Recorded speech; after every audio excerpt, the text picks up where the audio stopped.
What is up, chat? We are back. Hell yeah. Hope you guys are chilling and grilling. So About to hit up some new things are not looking good. Let's just say that. Yeah. Are they cooked? I think that there is a very good chance, there is a very high probability of them in fact being cooked.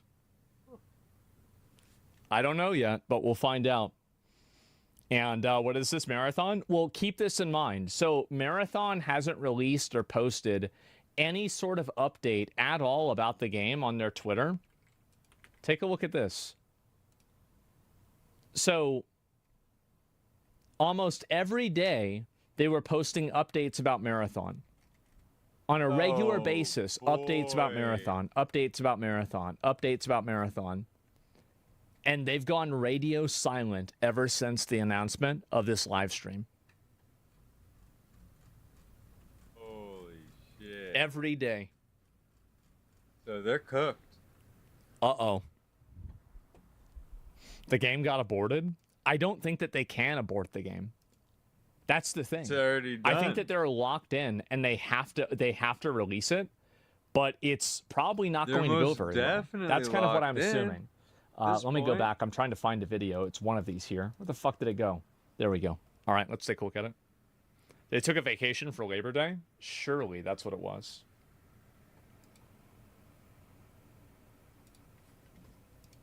Absolutely everything is going wrong for Marathon right now. There is a lot we're going to learn in this video, far more than just the art plagiarism stuff. But what if I told you? Because we live in a world where it's very easy for people to just say, stupid devs, don't know nothing, don't care about the players. What if I told you that lots of developers inside Bungie had been advocating for Marathon to have substantial PvE elements, but that they were not listened to? Maybe that is the biggest point of this video. It's what happens when an organization basically goes to shit. Now, I'm going to start with two quotes. The first one, morale is in free fall across all departments. The second quote, the vibes have never been worse. Morale is down and vibes have never been worse.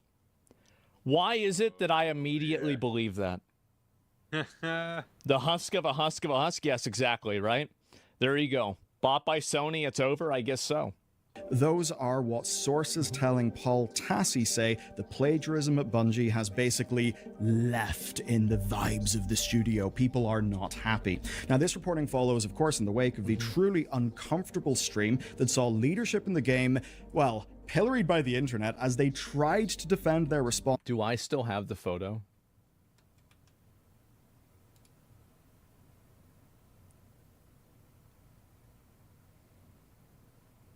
I don't think I do. Damn it, man. How did I lose it? Shit. Oh. We still have it. Jesus, man. That's bad. To the plagiarism and, of course, the criticism of the game itself. But the sources do suggest that the problems with Marathon run far deeper than any one individual. Plans have been ruined, feedback is actually worse than many people thought, and if I was a betting man, I think I would put my money on this game being delayed. There's another fun thing going on. Vercel's V0 and every no-code tool on Earth have empowered a whole generation of vibe coders. I'm sure you've heard the word. My editors not the vibe coders over at Bungie. Tools for our team. I'll tell you that. They're just going to delay their shit game. That's awesome. But Concord 2? It's called Backend, and my sponsor, Boot.dev, exists to help you slay that dragon. And I'm not even being cheesy. Boot.dev is... I do feel like at this point, is Concord... Sorry, is... Jesus, that's bad. Is Marathon Concord 2.0? What do you guys think? As a role-playing game, it's made by a gamer for fellow gamers, and it fits my weaknesses. Yes. Coming from C# game development and like my education background, front end has always been kind of easy mode and intuitive, but wiring databases, doing auth, all that stuff feels like obscure wizardry. That's why I swear by boot.dev. Lane and the team have baked the fun of an RPG, so quests, XP, a guild-style Discord that is super active, into a curriculum that's laser-focused on serious back-end chops. So I'm talking about things like actually understanding data structures, API, auth flows, algorithms, Docker, the whole works. You'll build and deploy a server client Pokedex, remake asteroids in Pygame. You'll even tackle job search preparation. Basically as much fun as vibe coding can be. It does skip a bunch of steps that you really should take, and boot. What if Concord was like Marathon 0.5? So no more tutorial hell, no more pricey boot camp hustle stuff, just a structured path that turns all that vibe coding energy. I don't think that it would be possible for Marathon to be worse than Concord. As bad as Concord was, I think that at least they can guarantee that it will never be worse than Concord. But that doesn't mean it'll be good. Into viable engineering that you can actually depend on. Big difference. And Boot keeps on adding features like, say, the searchable spell book and constant new content drops. Like, for an example, the massive TypeScript module.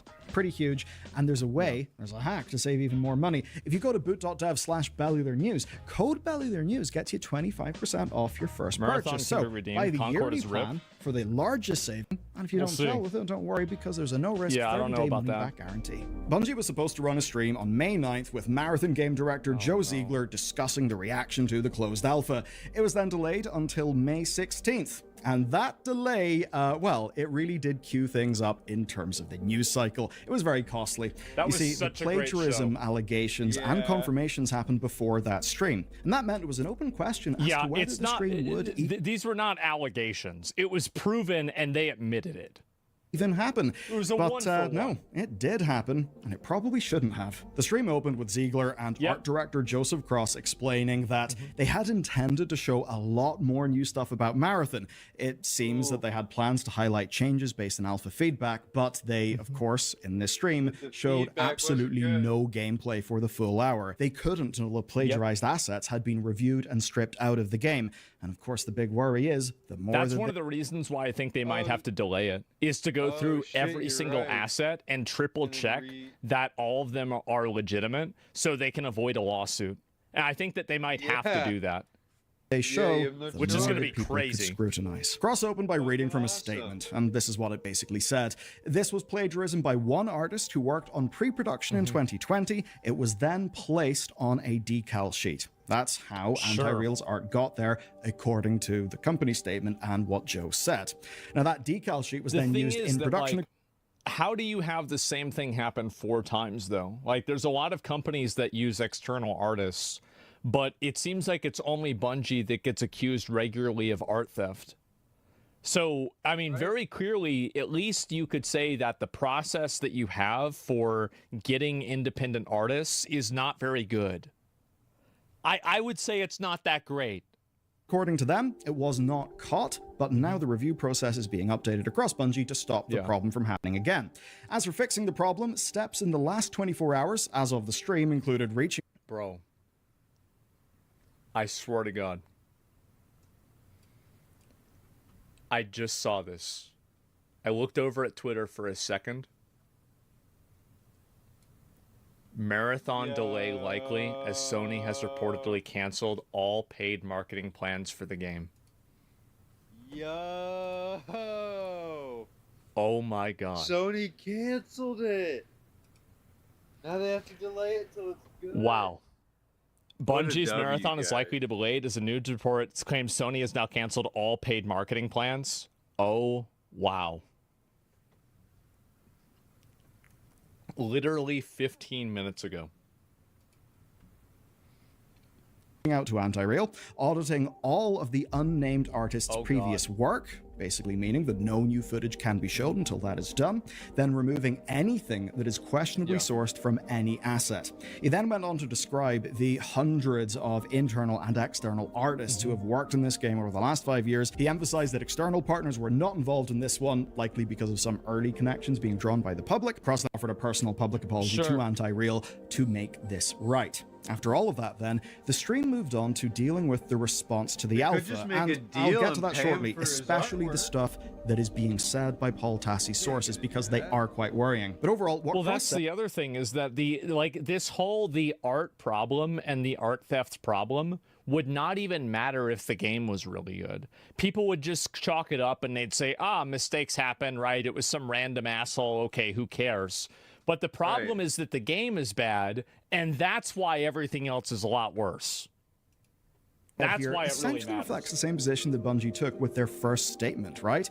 There's a little bit more detail here, but nothing major, nothing new. And I'd say that until this audit is complete, we likely won't have any more info on this. The reactions, obviously, were not great. Now, we weren't at Nintendo Stream Chat levels of spamming things, but audiences consistently left absolutely brutal messages. The only reason why that didn't happen is because the chat was set to followers-only mode for 1 month. And even then, it was spammed with people adding a guy who his name was like, I am God of plagiarism or something like that. The hosts were clearly reading. You could see it in their faces.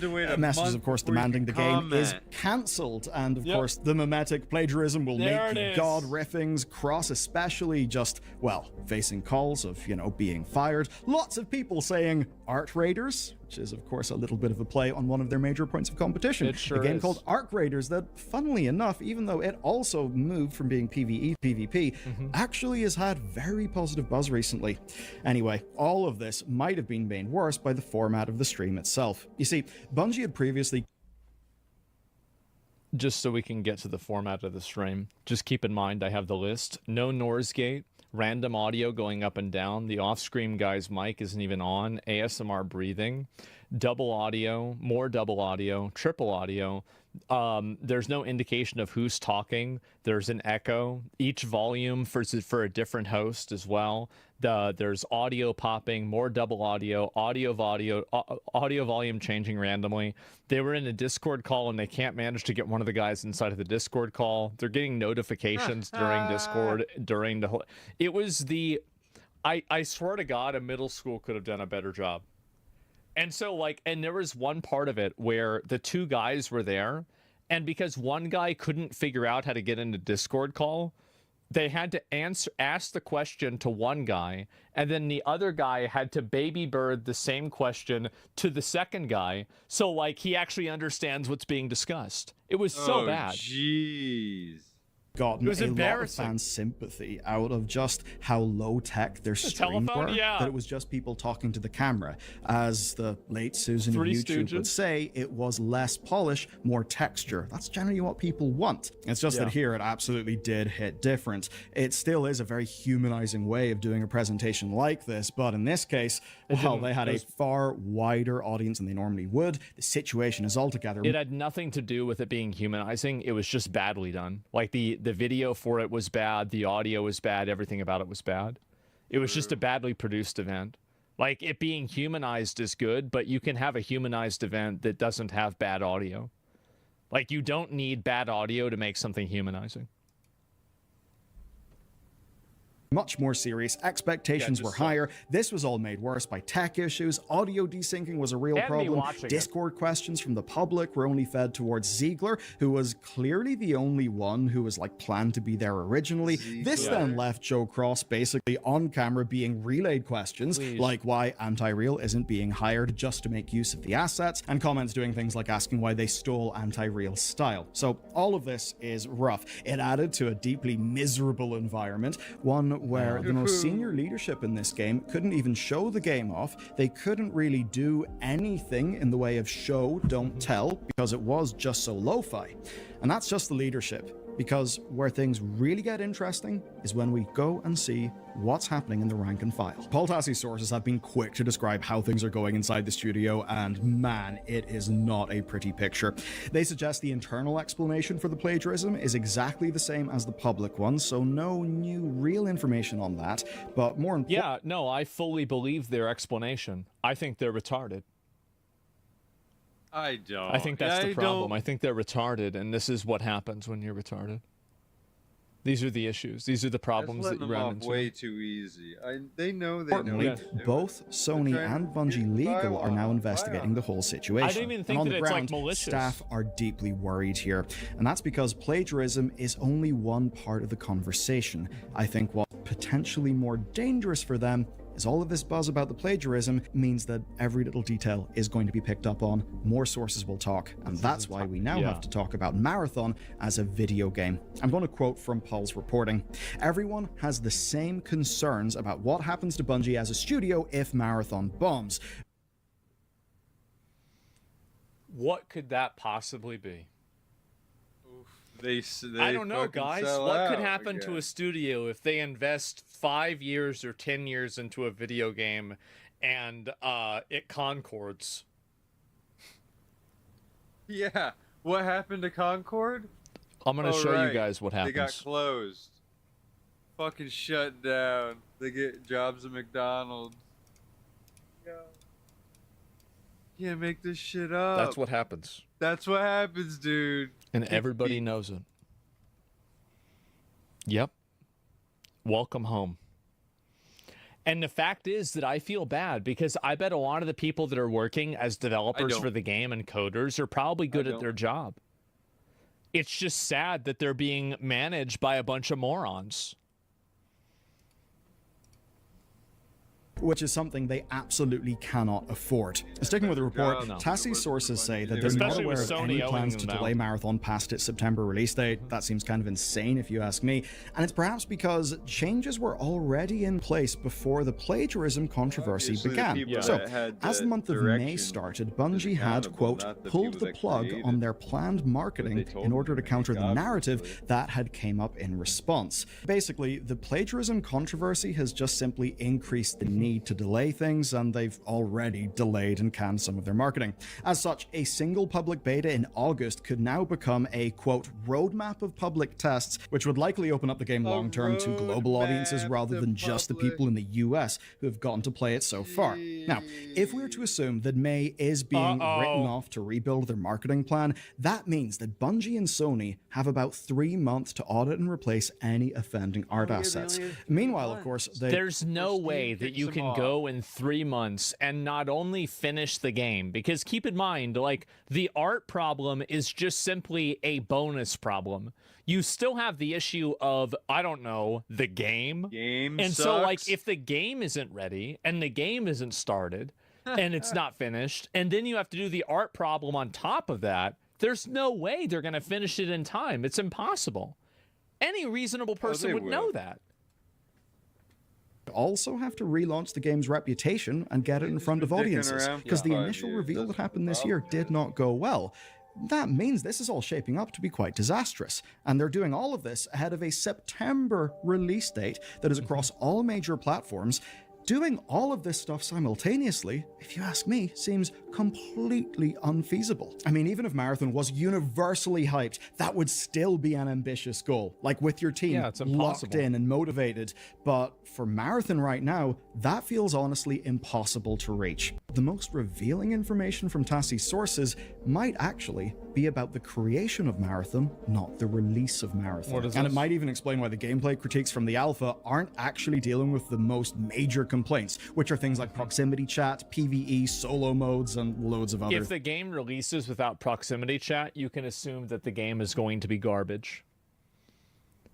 Any game that says that they're prioritizing player safety is probably a game that's going to be run and managed by retards.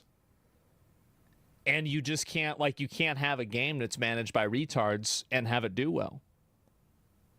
That's it. Not assume. No, this is the same thing I said. Like, if you see a video game that has a lot of ugly female or weird looking androgynous characters, you should just assume that the game is garbage. Because fundamentally, nobody wants that and everybody knows it. So if you're putting it in the game, you're basically saying, we don't care what you want. We're going to make the game the way that we want. And it's not going to go very well.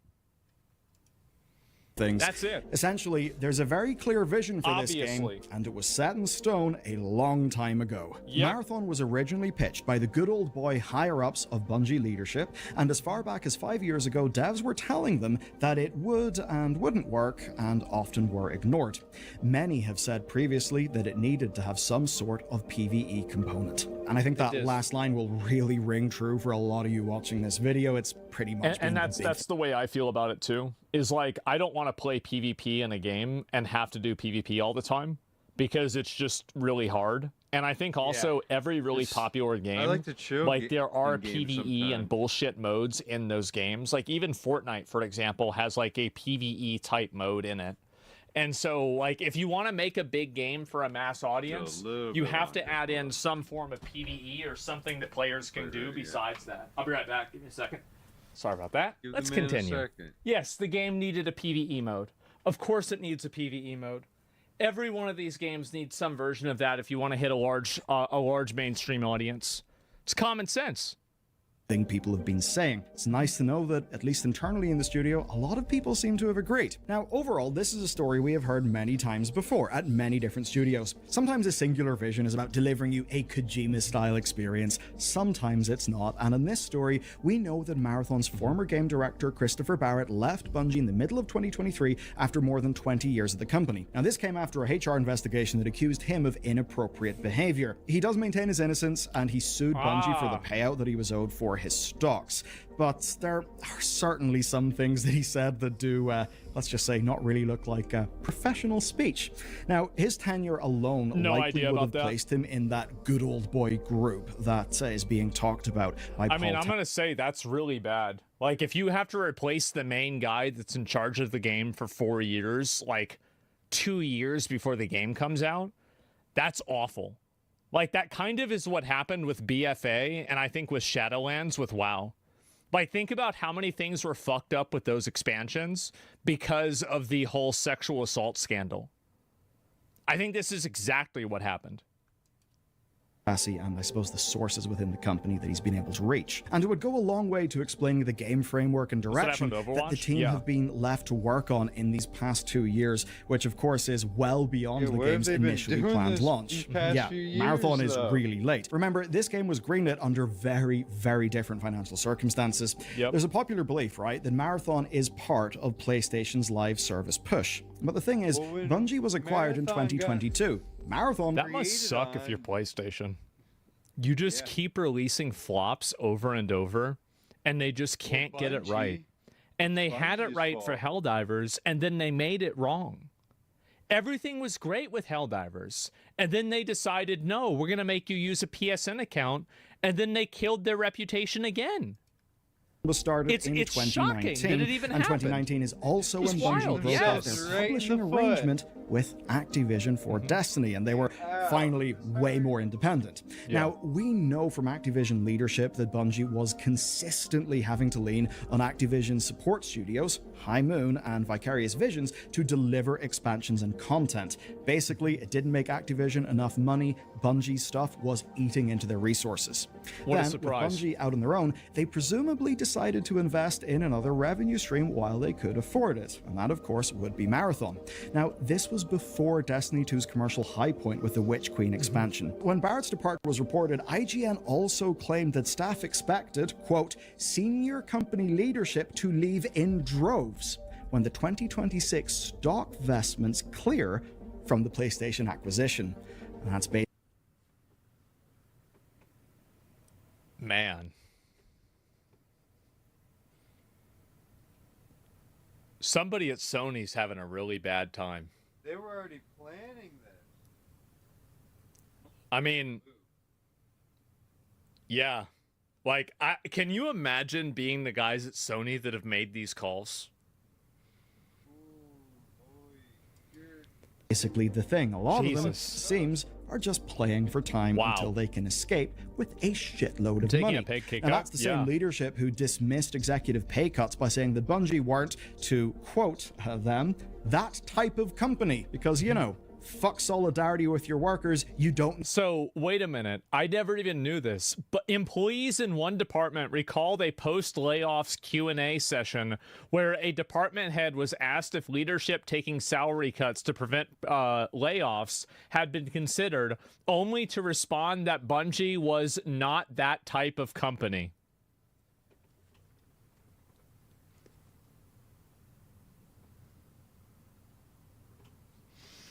Yeah, I believe that.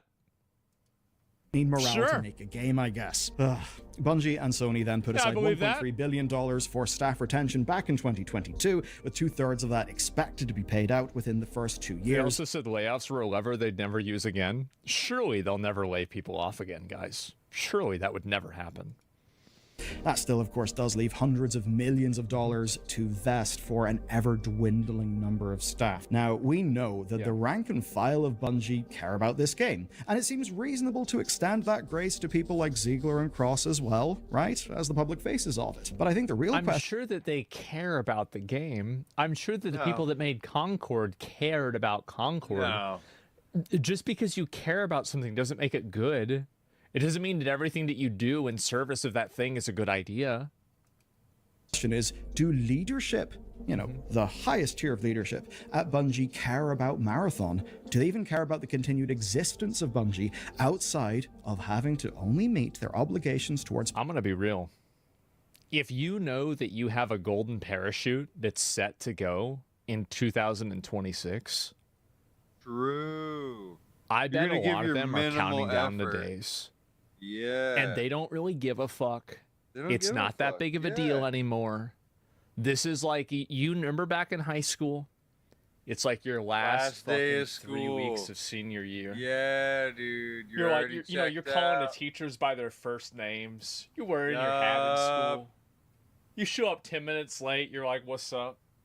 Already passed. You know, like, yeah, bro, like, you're done with this shit. Yeah, you don't give a fuck. You know you're graduating. That's done. PlayStation, so they don't get fired, and so that in 2026 their options vest and they become extremely wealthy. And you know, the best no part of longer, school was that let's just say, tied to Bungie for their own financial success and security. They're getting senioritis with the with their payouts. That's what it is. Certainly, it doesn't feel like they care about the long haul. And remember, this situation has got so bad that PlayStation have taken leadership to task in recent years for overspending and missing deliveries. But not in... Honestly, what PlayStation should do, if I was them, I would say you're not getting your payout unless this game is good. Unless you deliver on making this game good and it's a commercial success, no more payout. True. They can't. There's got to be a way they can. There's got to be a way they have to do that. Why isn't this already the case? Not they contractually obligated. No, contractually obligated is based off of them operating under the fiduciary responsibility of the shareholders. And if they can prove in court that they were not doing that because they didn't put the necessary efforts into ensuring the success and the quality of Marathon, they could, they could take over the company. Yes, bro, they have to do it. They weren't working in good faith. It's a cut and dry case. And by the way, this would be the biggest thing that they could do. This would be a massive Sony W. That all of the executives at Bungie release a flop game and they don't get paid and they for lose their golden parachute completely, and that's it. That would be fucking beautiful. I'm sorry, guys. I think it would be. Yeah, so Bungie fails to clean house? Yes, exactly, right? Because and also it sets the stage for any other company that's working under Sony, and they say, if it can happen to Bungie, it can happen to you. Get your shit together. Now, I think that's a good thing. Internally. Not like some PlayStation exec saying in an email, you guys are really, really dragging. No, they said this in a public earnings statement. So for the leadership of a business unit to be called out in the quarterly report, like talk That is absolutely shocking. It is not a normal thing. So all of that's been going to shit. There have been rounds and rounds of layoffs, and what might shock you is those layoffs likely could have been way worse. I say that because the wider PlayStation group have actually been salvaging incubation projects done at Bungie and support teams that otherwise likely would have been laid off. Marathon's launch has been in the middle of all of this. It feels an awful lot like leadership protecting themselves and setting staff up to take the fall here. Yep. Because realistically, as long as they're able to stay... Yeah, the realistic outcome of this happening is that Marathon comes out, it's a negative commercial success. It is not a Concord, but it's a Veilguard. Actually, I think it will be worse than Veilguard. I do. I think it will be actually worse than Veilguard. And all of the, like, mid-level staff get sacked. Developers get fired. The executives get their, their exit packages for multiple millions of dollars. They all retire to be consultants so they can ruin other video game companies. And then all of the developers who all they were supposed to do is program how to use a sniper rifle, they lose their job. That's probably what's going to happen. Sounds about right. Yep. Fall guy. Somebody says such a right-winger remark. I've got really bad news for you about a lot of the CEOs and the executive people in America. I've got really bad news. You don't give a fuck. You're not going to like this. Until their stuff vests, they will be just fine. And while I'm usually the type to give the benefit of the doubt, and that is something I'll extend to Ziegler and Joe Cross, I mean, it's obvious that Joe Cross hasn't just yanked all of Anti-Real's work. You just have to look at what Joe Cross himself has made as an artist, like, say, 13 years ago. I'll extend the benefit of the doubt to those guys. But to the top leadership, to the people who are actually making the impactful calls here at Bungie, no longer can I give them the benefit of the doubt. It has been nothing but just fuck up after fuck up after fuck up. And even their wins, even the wins that team have been able to get under extremely challenging circumstances, well, those have been rewarded with layoffs. It's bad. Here's the thing is that here's how you know they're cooked. And they know that they're cooked. There was an NDA'd version of the game that was coming out, and I and a lot of other streamers were told about it, and I could have joined it. I refrained from joining it because I thought that it was going to be NDA. They took the NDA off because of how bad it was and how bad the reception was. I have never seen that happen. Because it was like a basically like, okay, we need to do something in order to get people excited about our game and get people talking about our game. Shit, you missed out on that one? I didn't really. Why do that? I think that they did that because the narrative for the game was so bad that they thought that if they put the gameplay out to the public, that the public would then maintain interest with the game and be excited about it again. Situation. I don't see this ending well. I think Marathon has absolutely got to be delayed. It just does not seem like they're going to be able to get the ball rolling. Yep. A lot of the point too is it's not like the feedback from the alpha has been particularly stellar. It seems that even without everything about it people said was bad, the plagiarism stuff going on, this game would still be facing a hell of a lot of struggle. So it's actually so fucking funny because during this video, more news came out about Marathon. I swear to God. Let me link you guys the video and then we're going to look at it. Yep. Somebody said in chat, some babies deserve to be aborted. I think that Marathon might be one of those abortions. Yep. Sony just pulled all marketing. That's right, gentlemen. So what's next for Marathon? What's next for Marathon? Oh, man. I don't know, guys. It's a real mystery. I'm not sure what's going to happen. Where's the game going to go? It's not even dead on arrival. Yes, bro, the game might actually get aborted. So let me see if I can pull this up and find it right here. And so are they making any updates about it right now? Let's see. Has there been any post at all about it? Not yet. Not by the official account. But there has just been news. And this happened literally fucking 20 minutes ago. I went in to take a piss and I checked my phone and I saw this. Marathon delay likely, as Sony is likely has reportedly canceled all paid marketing plans for the game. Breaking fucking news. And by breaking, I'm referring to the fucking bank. Oh, no. And so anyway, Bungie's Marathon is likely to be delayed as the new report claims Sony has now canceled all marketing paid plans. Bungie's upcoming shooter Marathon just can't seem to catch a break. What started as the highly anticipated closed alpha test hit a roadblock after roadblock. No, the problem was not that. The problem was that the test was awful. So this is the chain of events. So Marathon comes out and they do a private test with like Tarkov players. All of the Tarkov players say it's garbage. Then they're going to do an NDA test, but the footage that they put out looked really bad and people didn't like it. They took off the NDA and now everybody that played it hated it then too. So there has been not a single point of positive reception of Marathon other than the first original trailer. And the first trailer for Marathon was awesome. It was great. But everything after that, especially the gameplay, that was the problem. Why does it seem like there are so many video game misses these days? So why are there a lot of video game misses? The reason why is because they're hiring the wrong people to make games. That's number one. And number two, they have the companies are so big that they're not able to operate and respond to market wants fast enough. So they can't adapt to market DEI. Exactly.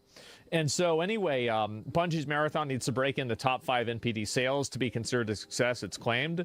The top 5 NPD? What is NPD? Narcissistic personality disorder, new product development. Okay, so probably the first and the second one here. Yeah, it needs to be a bestseller. And so, yeah, there you go, new product development. So it needs to be top 5 in the market for video games this year. Now, what is the probability of it being in the top 5 of video games this year? I don't know. 0.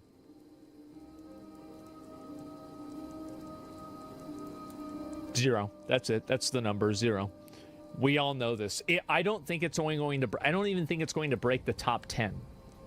I would be surprised if it breaks the top 20. Unless they like overload this with microtransactions, I think it's going to be fucked. We had too many bangers this year. Yeah, exactly. Like it won't break top 50. It'll probably be in the top 50. I think so. And so it's in free fall as well. On top of that, another report claimed a mixed reaction from the closed alpha. A Bungie pushed back its marketing and the pre-order plans. Wait, can you pre-order Marathon or not? Sony reportedly cancels all paid marketing for Marathon. Here it is. Now a new report claims that Sony has canceled all paid marketing plans for Marathon. This information comes from Colin Moriarty, who shares news in the latest paywalled episode of Sacred Symbols podcast. They reportedly came from someone familiar with the marketing efforts of the overseas market and is considered a fairly unusual move with a game of this high of a profile. Man, you cannot pre-order from Steam? Let me look it up. So if I go to the store on Steam, and I'm going to see it for myself. Okay. Planned release date. It is on your wish list. They have not even added in pre-orders. Guys, I think it's done. Wishlist it? I don't think I will. And with everything going on, the art plagiarism controversy, mixed to negative feedback from the closed alpha, and now no paid marketing plans from Sony, it's hard not to see a delay on the horizon. Pushing forward with the planned marketing from September 23 could honestly make things even worse for Bungie and Marathon. I think that if they try to push this game out, it will be worse. I don't think that an abortion is necessary, But I think that this game will need at least a 1-year delay so they can recalibrate it and make it good. I don't think they have to abort. By the way, this is all their fault. Of course it's their fault. Who else's fault would it be? Like, I mean, I wonder, is it Sony's fault? Or is it Bungie's fault? Bungie, who has repeatedly fucked up Destiny. They've had 50 million problems with Destiny. Every time that I hear about Destiny, it's bad. I mean, come on, guys. At a certain point, you've got to look and see who's actually at fault here. Yeah, it's clearly them. To play that fucking so yeah, you can check the Steam wishlist rank. Okay, let me see that. Steam wishlist ranking. So we're looking for... What are we looking for? Marathon. Already forgot.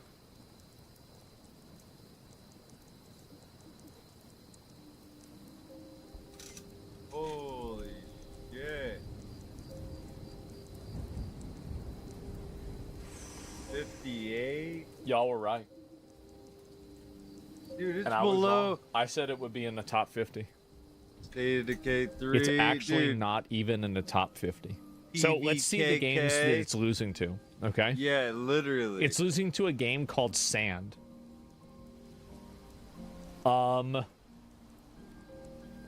It's losing to Half Sword. Well, Half Sword's a good game, though. Rooted. Broken Arrow. It's losing to Borderlands 4. Borderlands 4 is up there, yeah. Half Sword is great. Yeah, I know, but it's a very small game.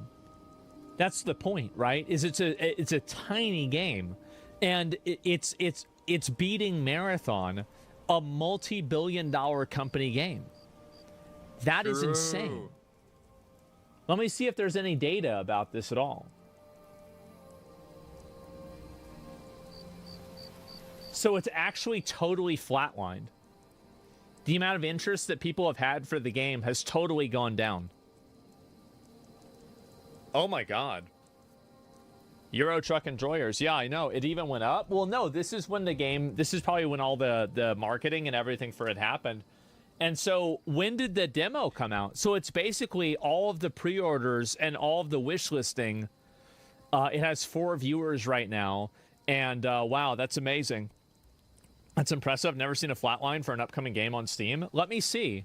So let's look at 5 games, and we're going to see how the popularity of these games goes, and how, like, if it flatlines or not. So Elden Ring chart as well. Okay, so it's going up. You can see, obviously, as the game is getting closer to release, it's going up. You can see this is for Hollow Knight Silksong. It just keeps going up in general. You can see that right there. And then you can look at Dune Awakening. You can see more and more people like, wow, look at that. That's crazy. It's going up a lot for Dune Awakening. And then you've got right here, obviously, this is for Mecha Break. This is probably after each of the different demos. But you can see it going up more and more and more. And then you can see Borderlands 2, obviously kind of probably falling off a little bit, but even doing better than Marathon is. You can look at Arc Raiders. Boop! Bop! Boop! Damn. That's a lot. You guys see that? Holy shit. God damn. That's vertical. Yes, exactly. And then you look at Marathon. That's a boop. That's not a boop or a bop. That's a flip and a flop. That's bad, bro. It's going up by, like, they're getting dozens of new wish lists. 30K. If everyone bought the game at a 30K, they'd probably have... It's a day. Oh, like 80, man. 80 million. Wow. Limp Dick. Yeah, did it drop? Yeah, it sure did. And so let's look at Mafia, Old Country, Little Nightmares. Let's see some more of these here. So Metal Gear Solid going up steadily, obviously. You've got, what's this one here? This is for Mafia Old Country.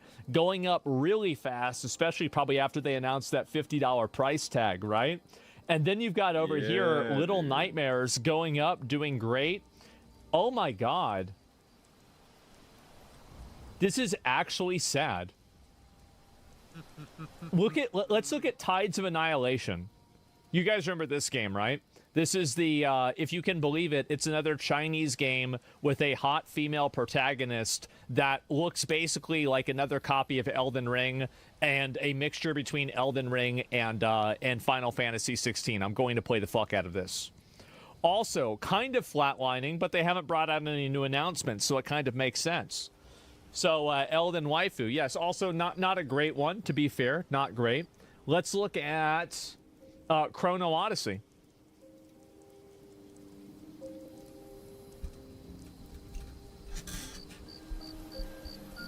Gentlemen.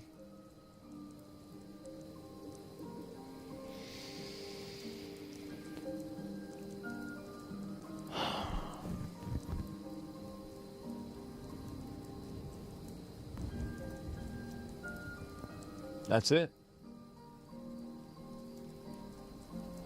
Well deserved. Check Stellar Blade. Yeah, sure. That's a good idea. Let me check Stellar Blade.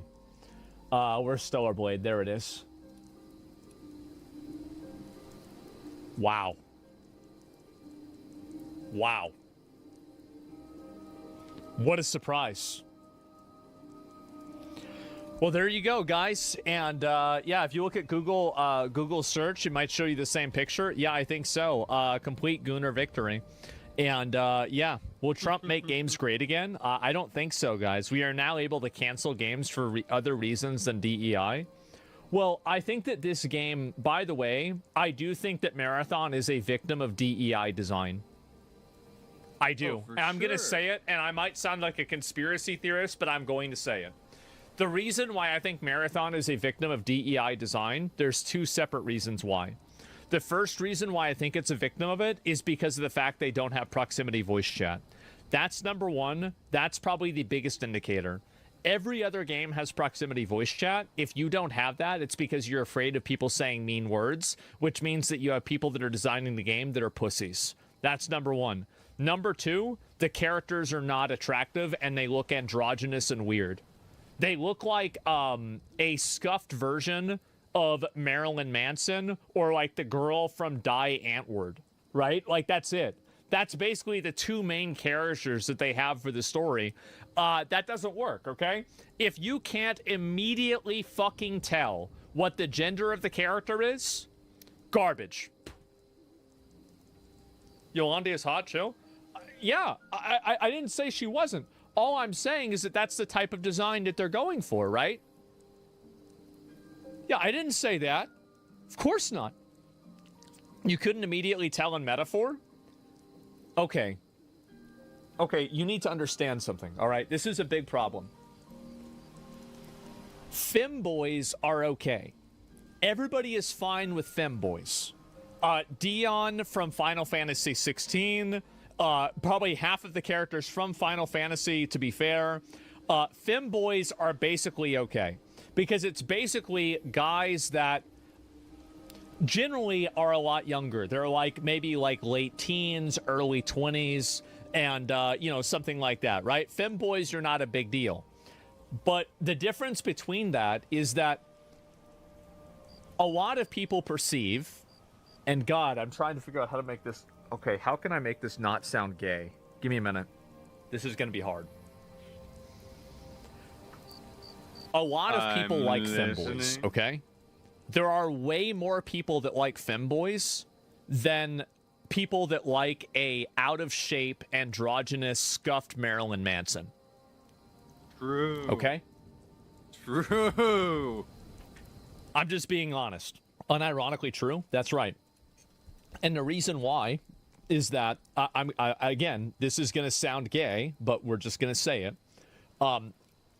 A lot of femboys are attractive men. They are. They are attractive men that may have more feminine features, but they are still attractive. At the end of the day. These other characters are not. So if you ever see a game that has ugly characters or no proximity voice chat, probably a woke game. And I think that's the reason why I believe Marathon is a woke game. And I think it's probably one of the reasons why it's going to be bad. Because people that design games that way care more about the game reinforcing their worldview than the game actually making money or being successful. That's a reach. Guys, Guys. This is articulated so well. I couldn't even say this better myself. Sometimes I just shut the fuck up because he just says it right on the head. Guys, I've made so many reaches recently. And I feel like I've got a really fucking good track record of making crazy predictions and then somehow being right. Right. Yo, I do. I think that I've really been cooking recently. Dude. Do you remember when I said about like that Twitch thing about them losing ad revenue because there was going to be some crazy attack that was going to happen? And everybody said I was nuts. And then it happened within like 6 months, just like I said it would. And then Alex Jones. No, I'm not. It's not even that. I'm saying that. And remember Avowed?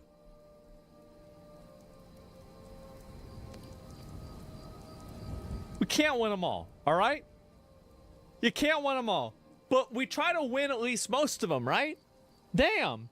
And like I think in the majority of times I do. The majority of times things come out and I do all right. Now, do we get it right every single time? We do not get it right every single time.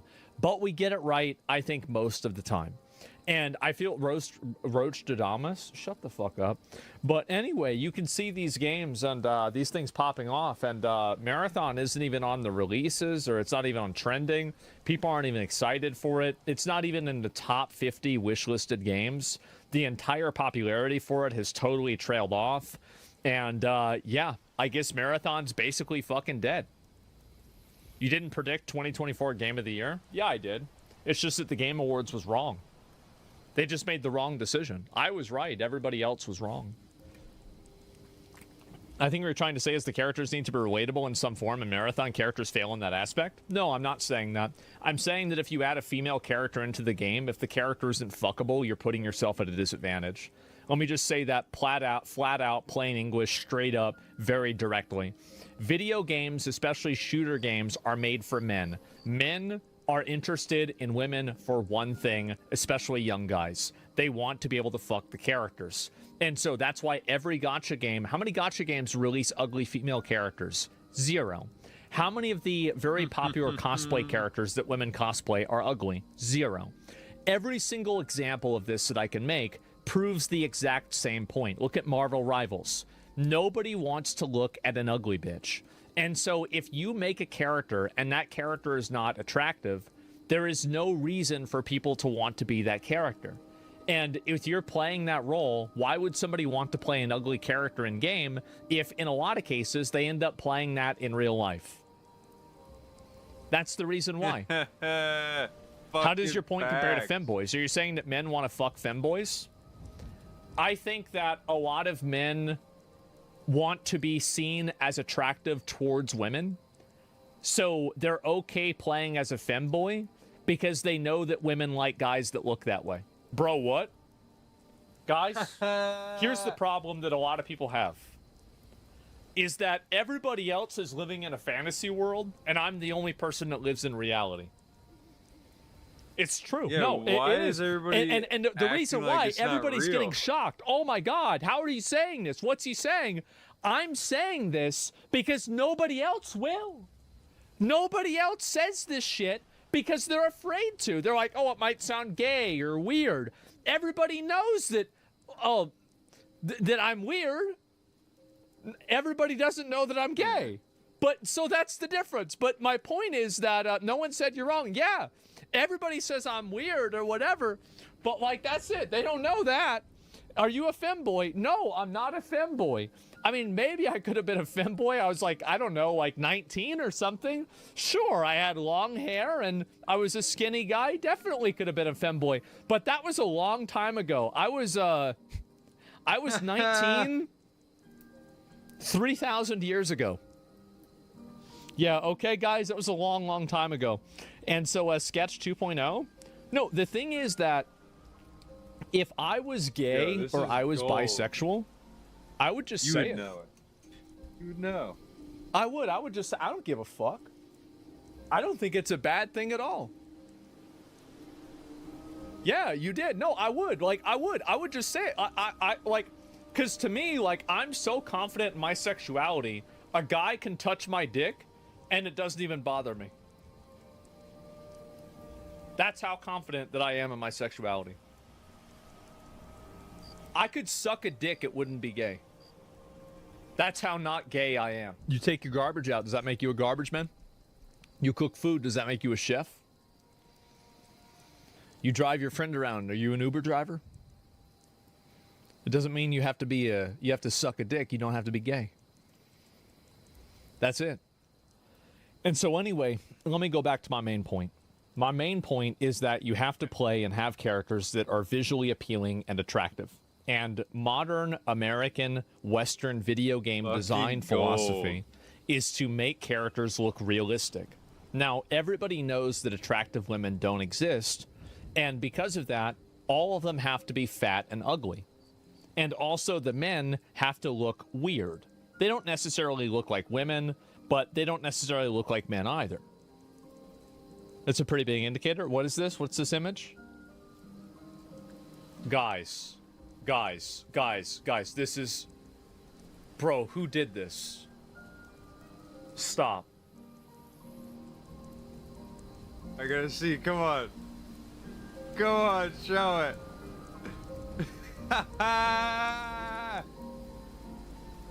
Yo, the McDonald's salute. Oh, you can't do this. Like, this is... They're not gonna cancel it. You make an excellent shift manager. There's gonna be like news like 6 months from now. Yeah, it was reported that a McDonald's in California was found to be serving Whoppers when customers ordered Big Macs at a McDonald's. Shift manager Jonathan Cross gave a statement and he said, "I don't know how this keeps happening." How does it keep happening? Yes, oh my god, look at the mic. Yeah, I guess so, right? But there it is, boys. And wow, Mr. Cross has been found stealing the secret formula. And wow. Holy shit. Fucking W.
Fucking great content.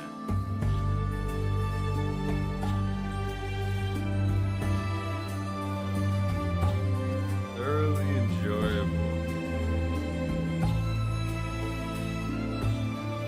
I love it when a plan comes together.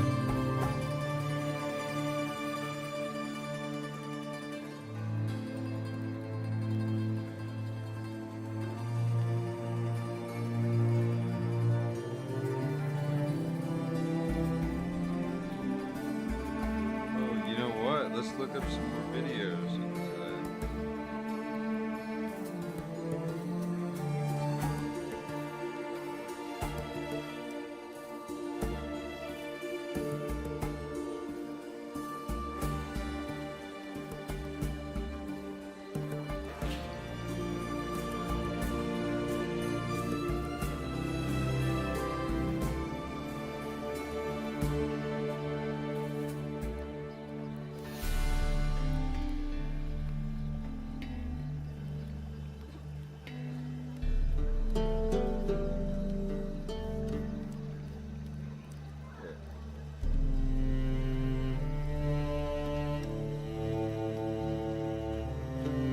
bet you I could buy a life staff pretty fucking cheap.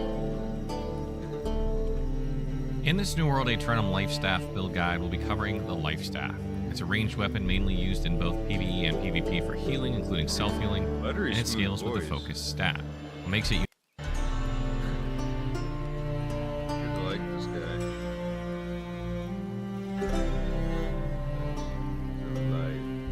unique is it's one of the few weapons in the game that scales with focus alongside the flail and shield and void gauntlet. Among all the weapons in New World, the Life Staff has the lowest damage potential because only a few of its abilities deal more damage than its light and heavy attacks. These abilities also come with additional effects like healing or buffs. Their main purpose isn't damage, but rather supporting allies with heals or buffs.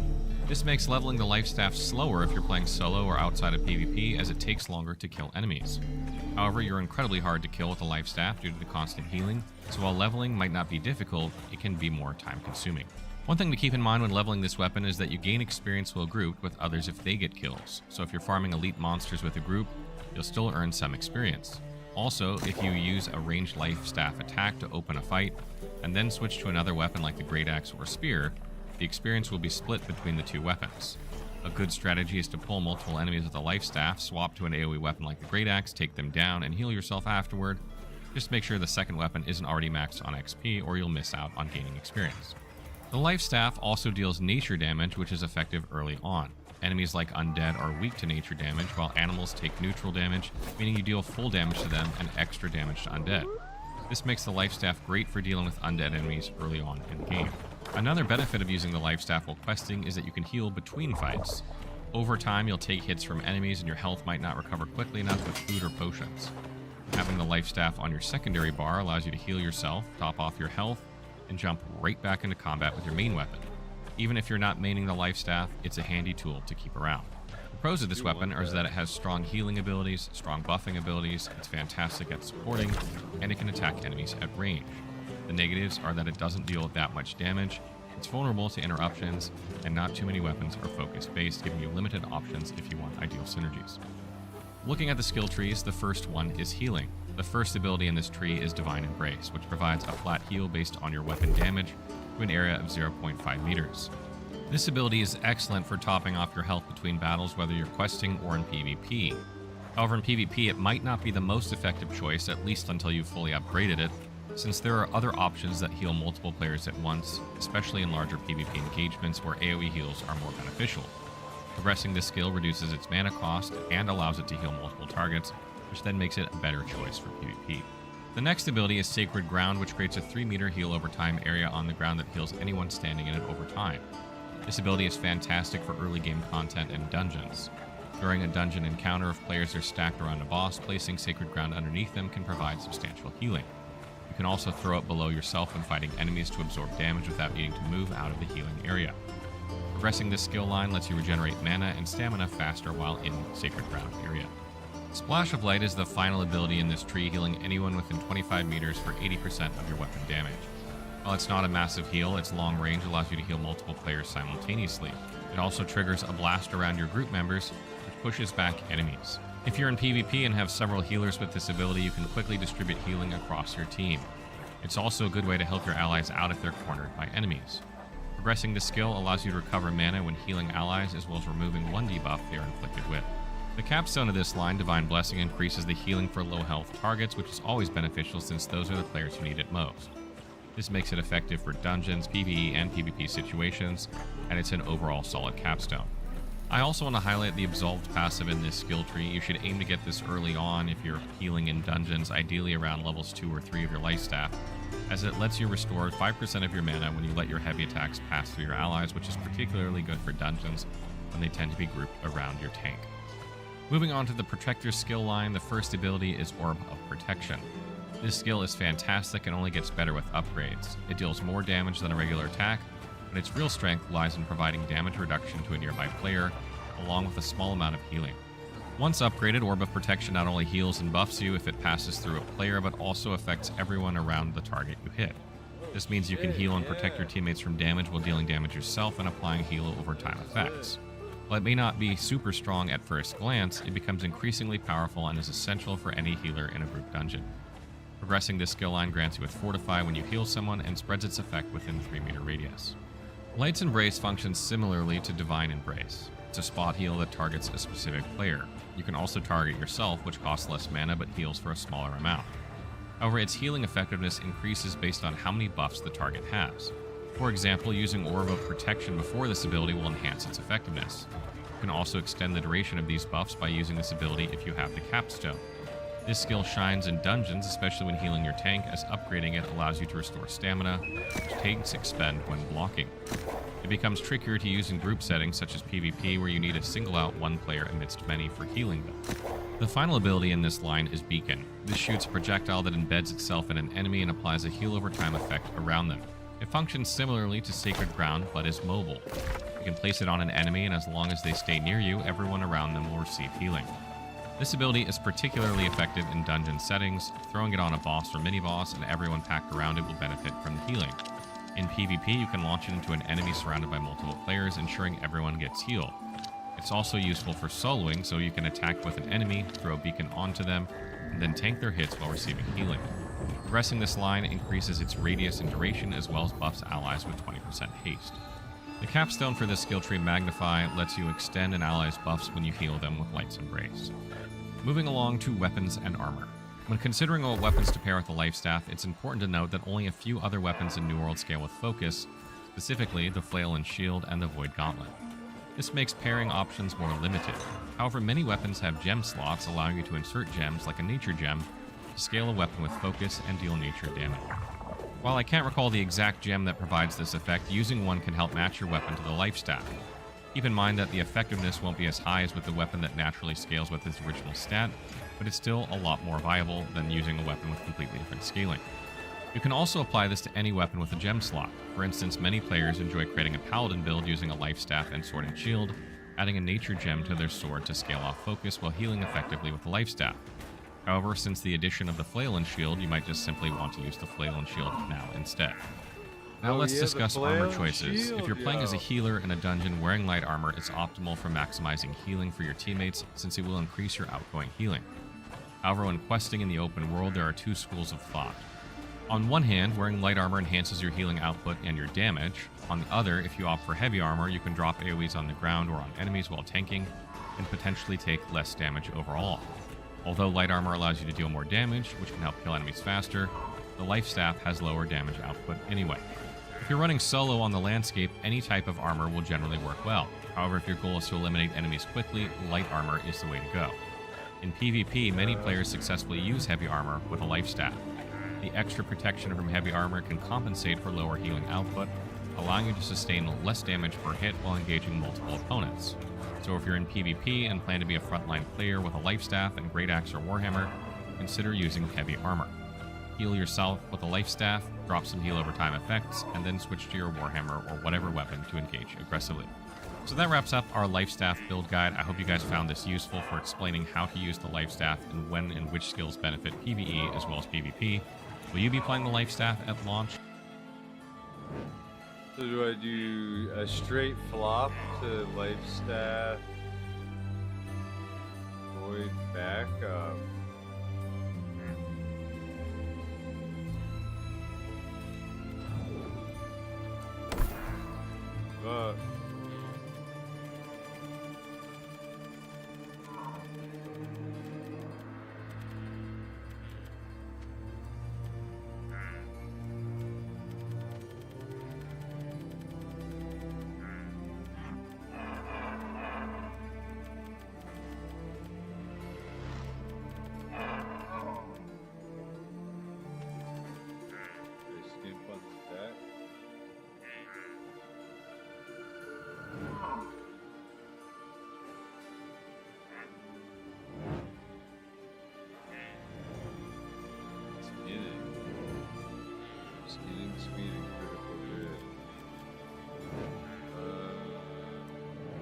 That.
Crash boost.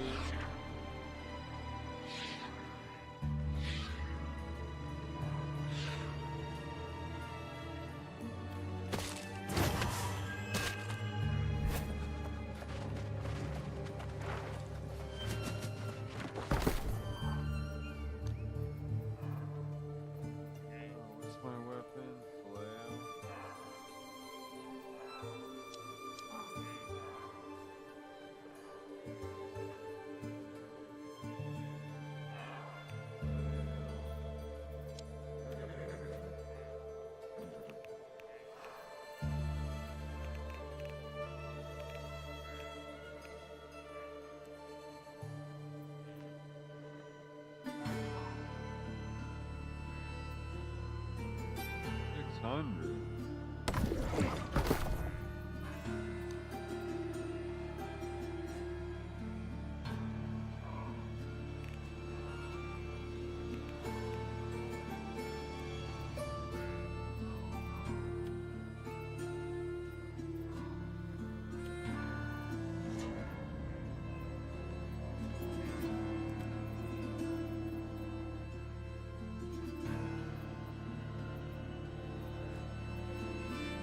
Beautiful.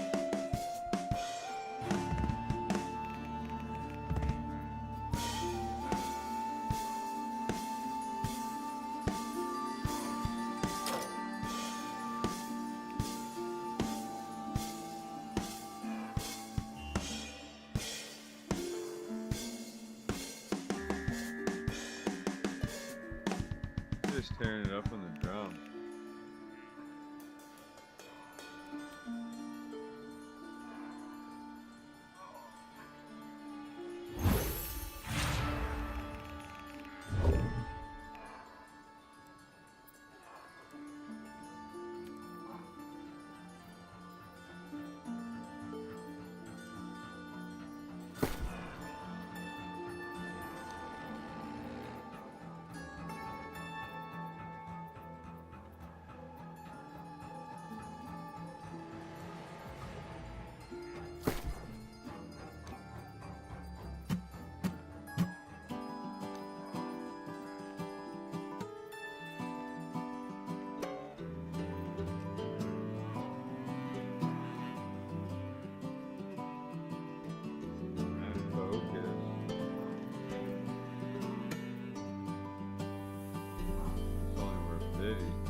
DLC, baby.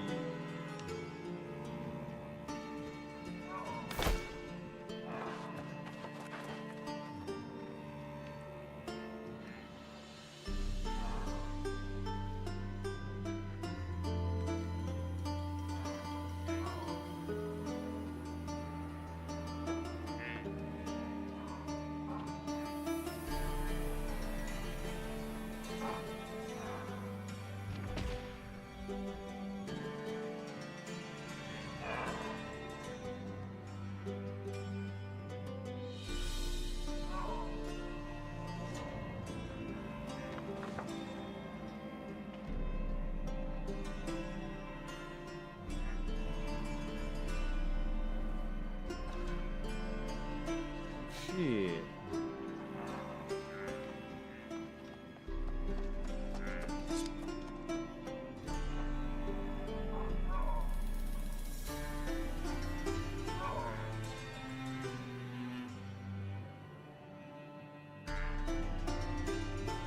In this New World Aeternum Flail and Shield build guide, we'll be covering the Flail and Shield. You can use the Flail on its own if you prefer, however you won't be able to make use of some skills in either skill line. That said, it's still an option if you're trying to manage your weight. The Flail and Shield scale both with strength and focus, but they benefit more from strength. So if you're planning on focusing on this weapon combo, it's a good idea to prioritize strength over focus in your build. One thing that really sets the Flail and Shield apart from other melee weapons is its ability to heal while attacking, which is not something many weapons can do.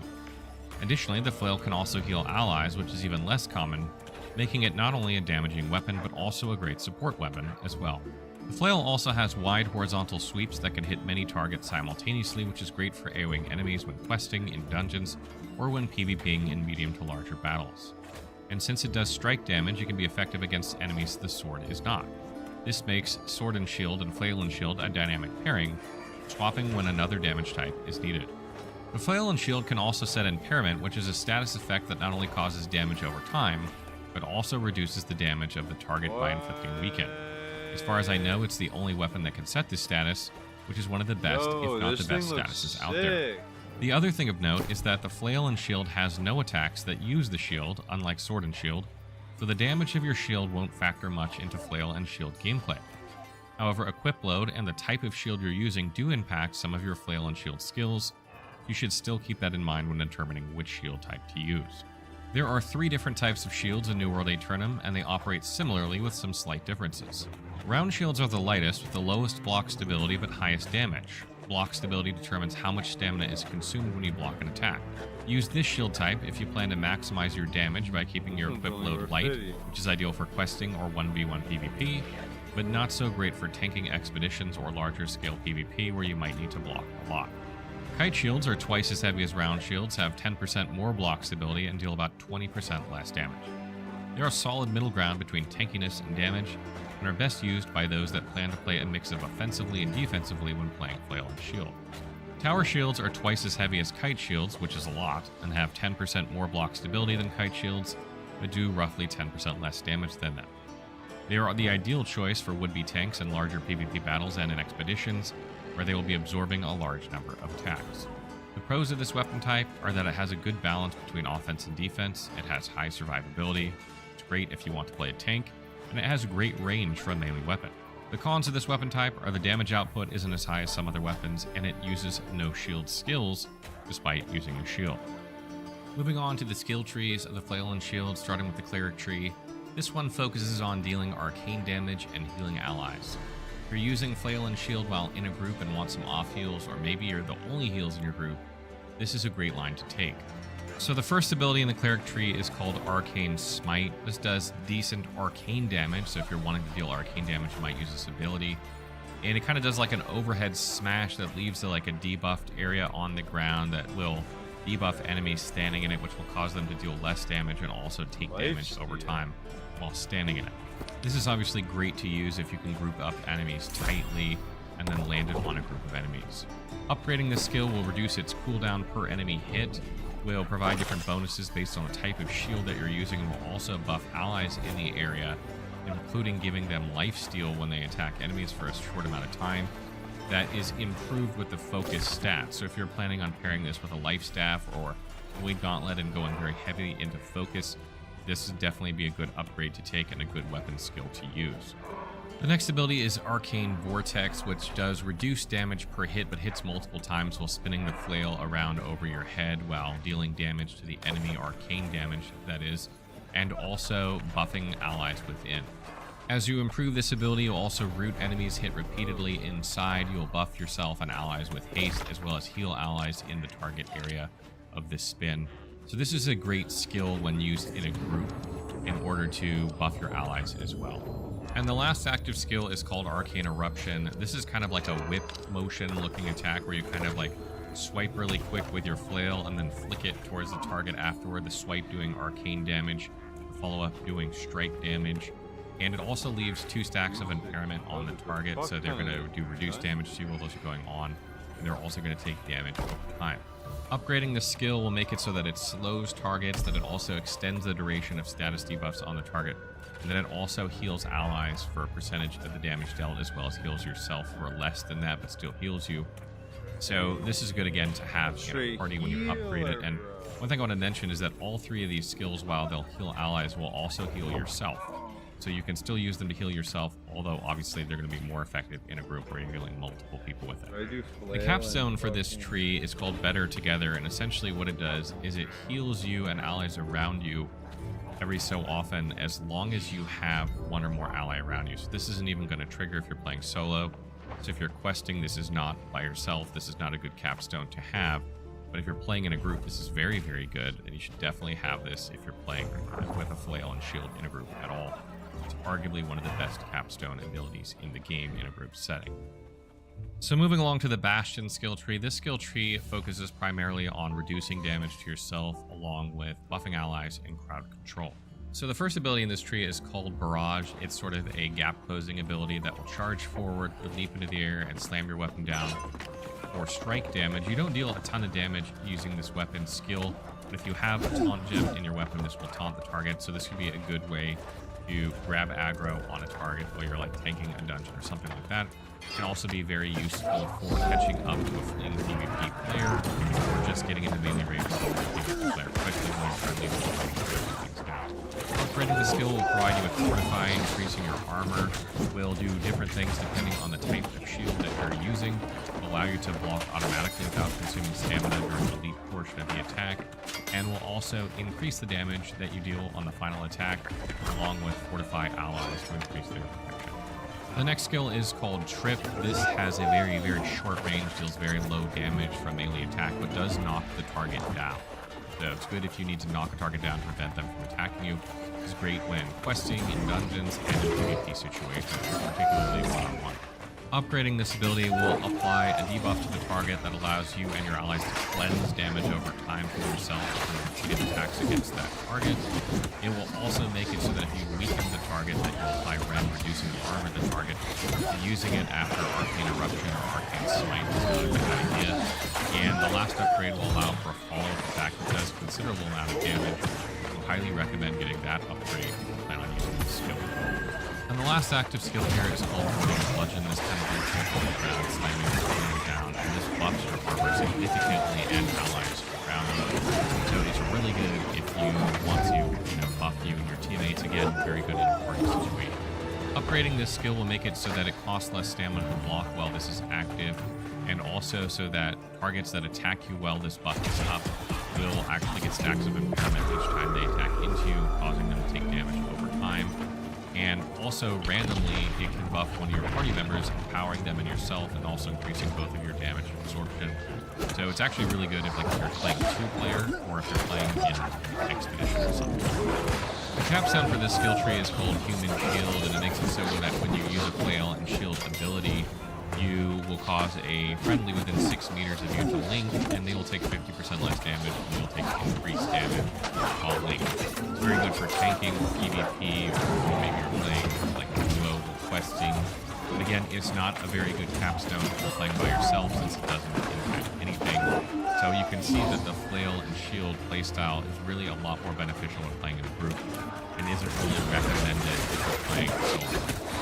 Moving along to weapons and armor. Weapons that pair well with the flail are the Great Axe, Warhammer, Greatsword, or even the Life Staff in certain situations, or the Sword and Shield. Pairing with the Sword and Shield allows you to maintain a similar playstyle with similar damage as long as you prioritize strength.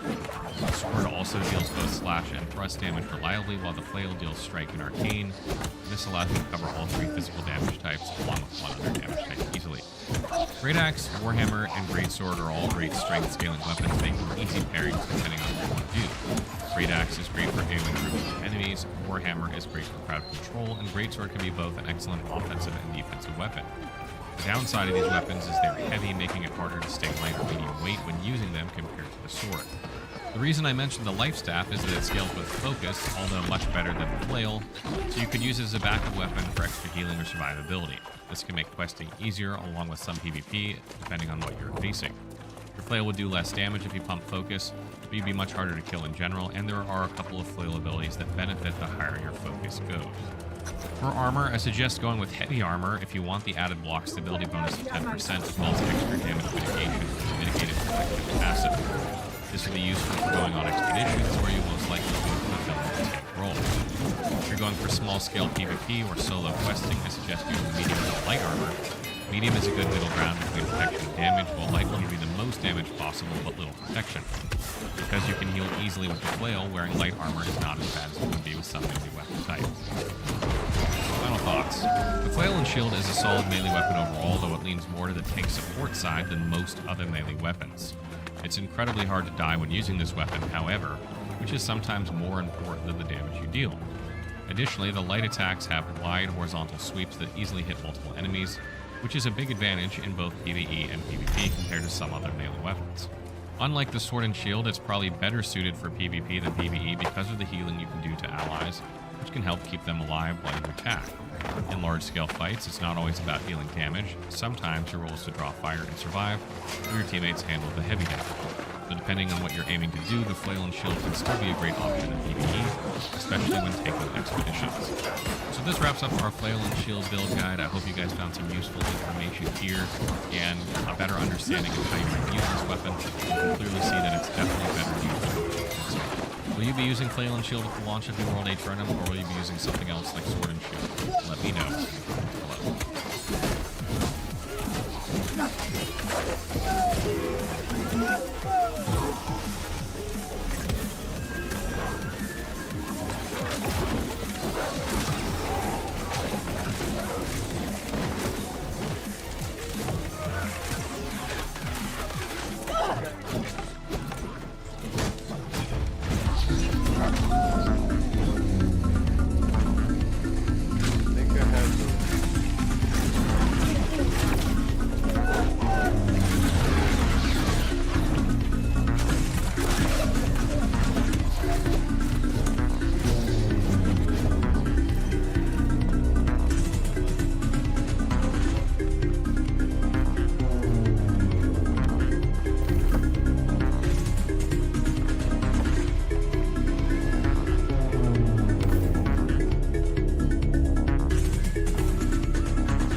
In this new world, Atrenum, Flail, and Shield...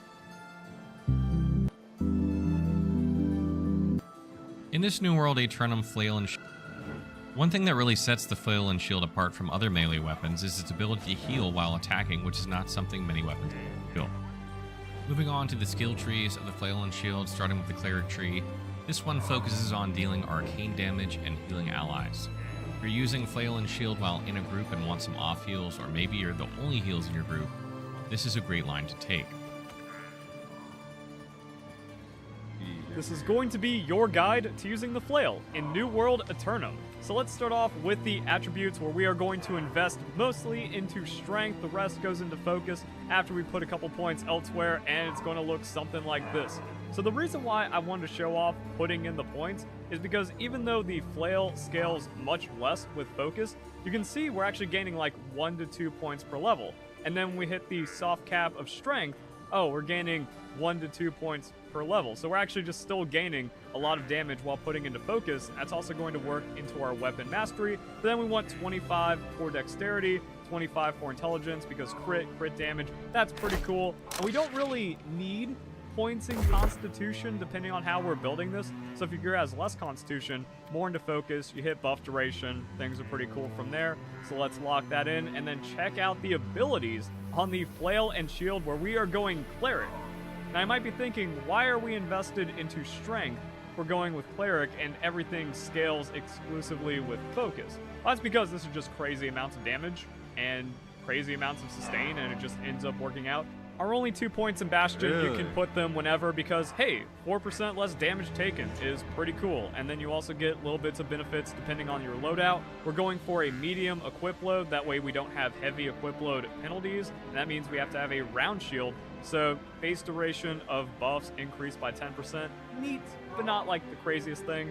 As for upgrading the weapon, you just want to go in order. Arcane Smite, it's strong. Arcane Vortex, it's cool. And then Arcane Eruption. You just do crazy arcane damage things to people, and then smite hits reduce cooldown by 5% per target. Hit 5 people, 25% cooldown. You want that, so you go into this chain first. Also, there's an effect that like creates a field on the ground, then you get lifesteal inside of that. Nice. Arcane Vortex ends up giving you healing, and then we have Leader of the Pack. No allies, just 15% base damage, which is actually significant since all the other modifiers are additive and you're not getting like crazy damage, but base is huge. So then we have, while at or below 50% health, you get lifesteal, but while above, you also have duration of damage over time effects. You don't have to worry about putting points into your final one for whatever flail you're going for. I don't really care about any of the Bastion stuff, but that's because you need allies around, so if you're a solo player, don't need to worry about this. But if you're playing with someone else, this is just awesome. 1 or more ally, you get healing to self and all allies, 16% weapon damage every 3 seconds, and then equip load determines the area of effect. We also have Carpal Tunnel. Being hit or blocking a hit from a melee attack while above 90% puts impairment, which is a stacking weaken and damage. So yeah, we got that. I don't really care about haste effects, but you just kind of have to pick them up. And then 5% cooldown reduction when dodging attack. Use this inside of your combo with refreshing move and stuff, and then your abilities just kind of pop off. And then you just go all in on strength and do stupid amounts of damage while being cleric healy, kind of. As for your weapon, this is actually not a great example of a flail that you want. It's just hard to get really, really good weapons in this game, but you really just need refreshing move. Unfortunately, that doesn't stack with life stealing, and we can go over some of the other perks, but with refreshing move, you just drop all of your abilities, do a couple of quick auto attacks, get them back, and then you just keep spamming and doing crazy amounts of damage. Other perks you want, Mortal Power or Mortal Fortification. You get that first kill in the chain, and then you get crazy benefits off of that. Blessed is interesting because outgoing healing efficiency applies to you when it's on abilities that are going to be healing allies. So if you get Blessed on your flail with refreshing move, that works even just for you, since here's life stealing in the same proc category as refreshing move, so that's a little unfortunate. Having enchanted is good, but you can get enchanted on your shield. And then one thing I haven't tested, unfortunately, even though I've tested a lot of other stuff, is thwarting strikes with 300 constitution for a flail, because I had 300 constitution without thwarting strikes, and it just looks like the grit flashes for a brief second, so I don't know if the grit counts as active for the auto attack to get thwarting strikes. So if someone in the comments can be like, yo, I tested it, 100% you get the grit, or 100% you don't get the grit, that'd be pretty cool, and then you can stack effects that way. Then like Keen, Vicious, other things like that ends up working out. But it's mostly get a good on-kill proc, get refreshing move, and then whatever else is going to be fine. And then we have the artifact. So Odo is easy to get because a lot of people are just farming this, and we have, you know, more utility stuff and actually life-stealing plus refreshing move. We talked about how that's a problem. Not with the Odo, and then you can put whatever perk you want. I'd probably go with Mortal Power. That way we just have like damage and refreshing and then life stealing. It's crazy, even though we're not blocking. If you do, every once in a while you get some help. And then we have Odo's Punishment, 20% damage to stun or knock down foes on both weapons. So if you just have an Odo, again, which is pretty free to farm, I have one. Honestly, I should have upgraded it for this video because it's not super hard. Oh, Feral Beasts and Crown Lotus enemies in the Elysian Wilds. So actually, it's surprisingly easy to get a cracked out flail, and even if you just get Odo while farming or while following groups of people around and you don't plan on using the flail, 20% more damage to knock down enemies if you're just running like the hammer. It's like hammer primary with Odo's Punishment just gives you crazy damage for free, and I'm probably just gonna have to like slot this in secondary when I eventually make my hammer guide. So yeah, again, like, comment, subscribe, check my playlist. We doing content, boys. But yeah, Odo, stupid good for how easy it is to get and level up as an artifact. Flail ability perks. Burdening Smite, well, that's PvP, doesn't matter. Mending Vortex is a must. It's good if you have it on your flail, but you don't need to like waste a flail slot on it. Put this somewhere on your armor. 25% healing base weapon damage every 2 hits. Crazy. Powerful Eruption. 10% damage per stack of impairment on a target. So that's just potentially like 30% more damage. Not the most needed, but again, you put that onto your armor, boom. But you don't like super duper need it, so that kind of makes it easy to build out the flail, or at least not too crazy. And then we want Punishing Retaliate here. I like Punishing since we are going to be spamming some auto attacks and we just do 2% more damage with melee attacks, and Retaliate just we're taking hits or we're blocking sometimes, and then we just get stacks of empowerment and it's going to be really strong. The shield though, shields are broken and crazy the effects you can get on them. Shield Aggression, 4.8% base damage. Now this is something I tested because you go onto Reddit or you try to look up things about the interactions in this game, and all the posts are, I don't know, or test it yourself, it might not work on this patch. So trying to like find out the interaction in this game, like there's no information about it. So I was thinking like Shield Aggression, is that shield damage because shield has its own damage for like the shield bashing attacks and stuff? No, this is base damage to your weapon, even though it kind of doesn't show that. Like, oh, we have 1433 damage. We take off the shield, we still have 1433 damage. So you have to test everything in this game to figure out if it works or not. Another thing is perk exclusivity with the shield. If I have Keen on my shield and Keen on my weapon, I'm not getting double Keen. But here we actually have a cool benefit. We have crit chance, but then we also have crit damage with the Vicious, so we can get everything we want between the shield and the flail. You can also put Enchanted on your shield, and then if Thwarting Strikes works on the flail, you can have both of that, and then just like crazy damage effects. Enchanted Ward, we just find that, and then whatever else you get kind of doesn't matter. So yeah, Shield Aggression is a must. If you're running Round Shield, just put all the damage perks you can into it, and then you just out damage everything, and it's kind of wild. That also brings us back to some other options on the flail, where I like the idea of Trenchant Rend, where you just open up with the Rend and then they lose 16% armor and then you can pop off with it. So if you get stuck with that, not the worst thing. As for equipment and other gems, if we didn't have Constitution, Focus, or Strength is just fine. It goes with Blood Drinker, with our healing effects. You don't really need Constitution. You can just kind of clear out whatever and stay at full health. But we have this. If you get Mending Vortex, Enchanted Ward, that's always better.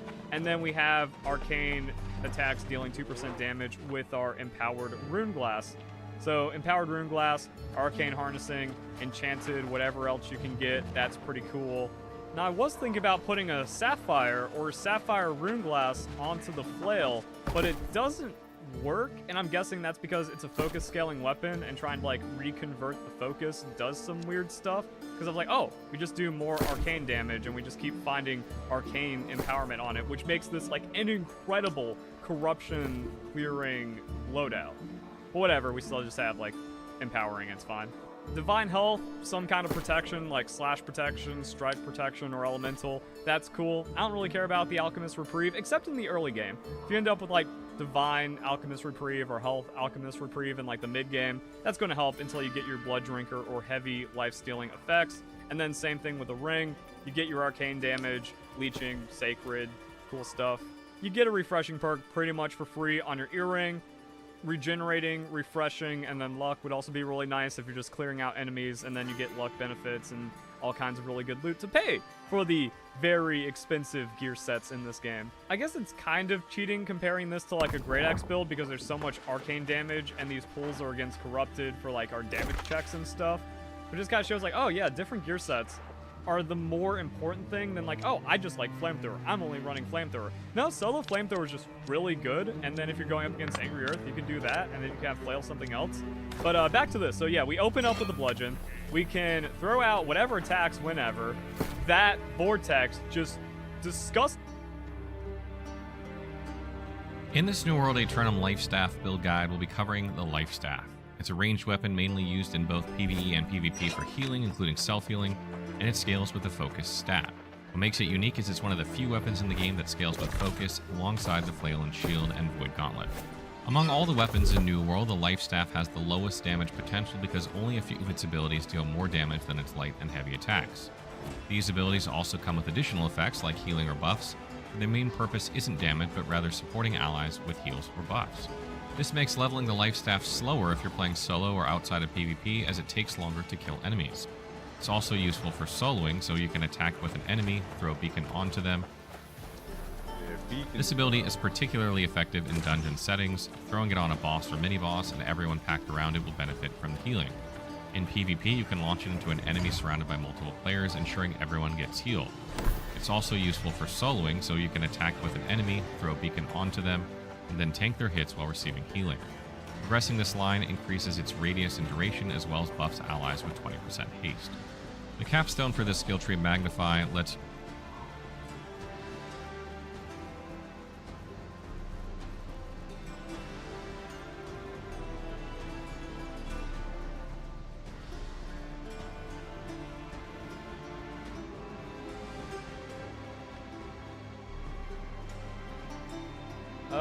Can you run Flail Life Staff in New World Aeternum and not feel bad about it? Because, like, no one wants to be a healer, and Focus just feels miserable, like you have no autonomy.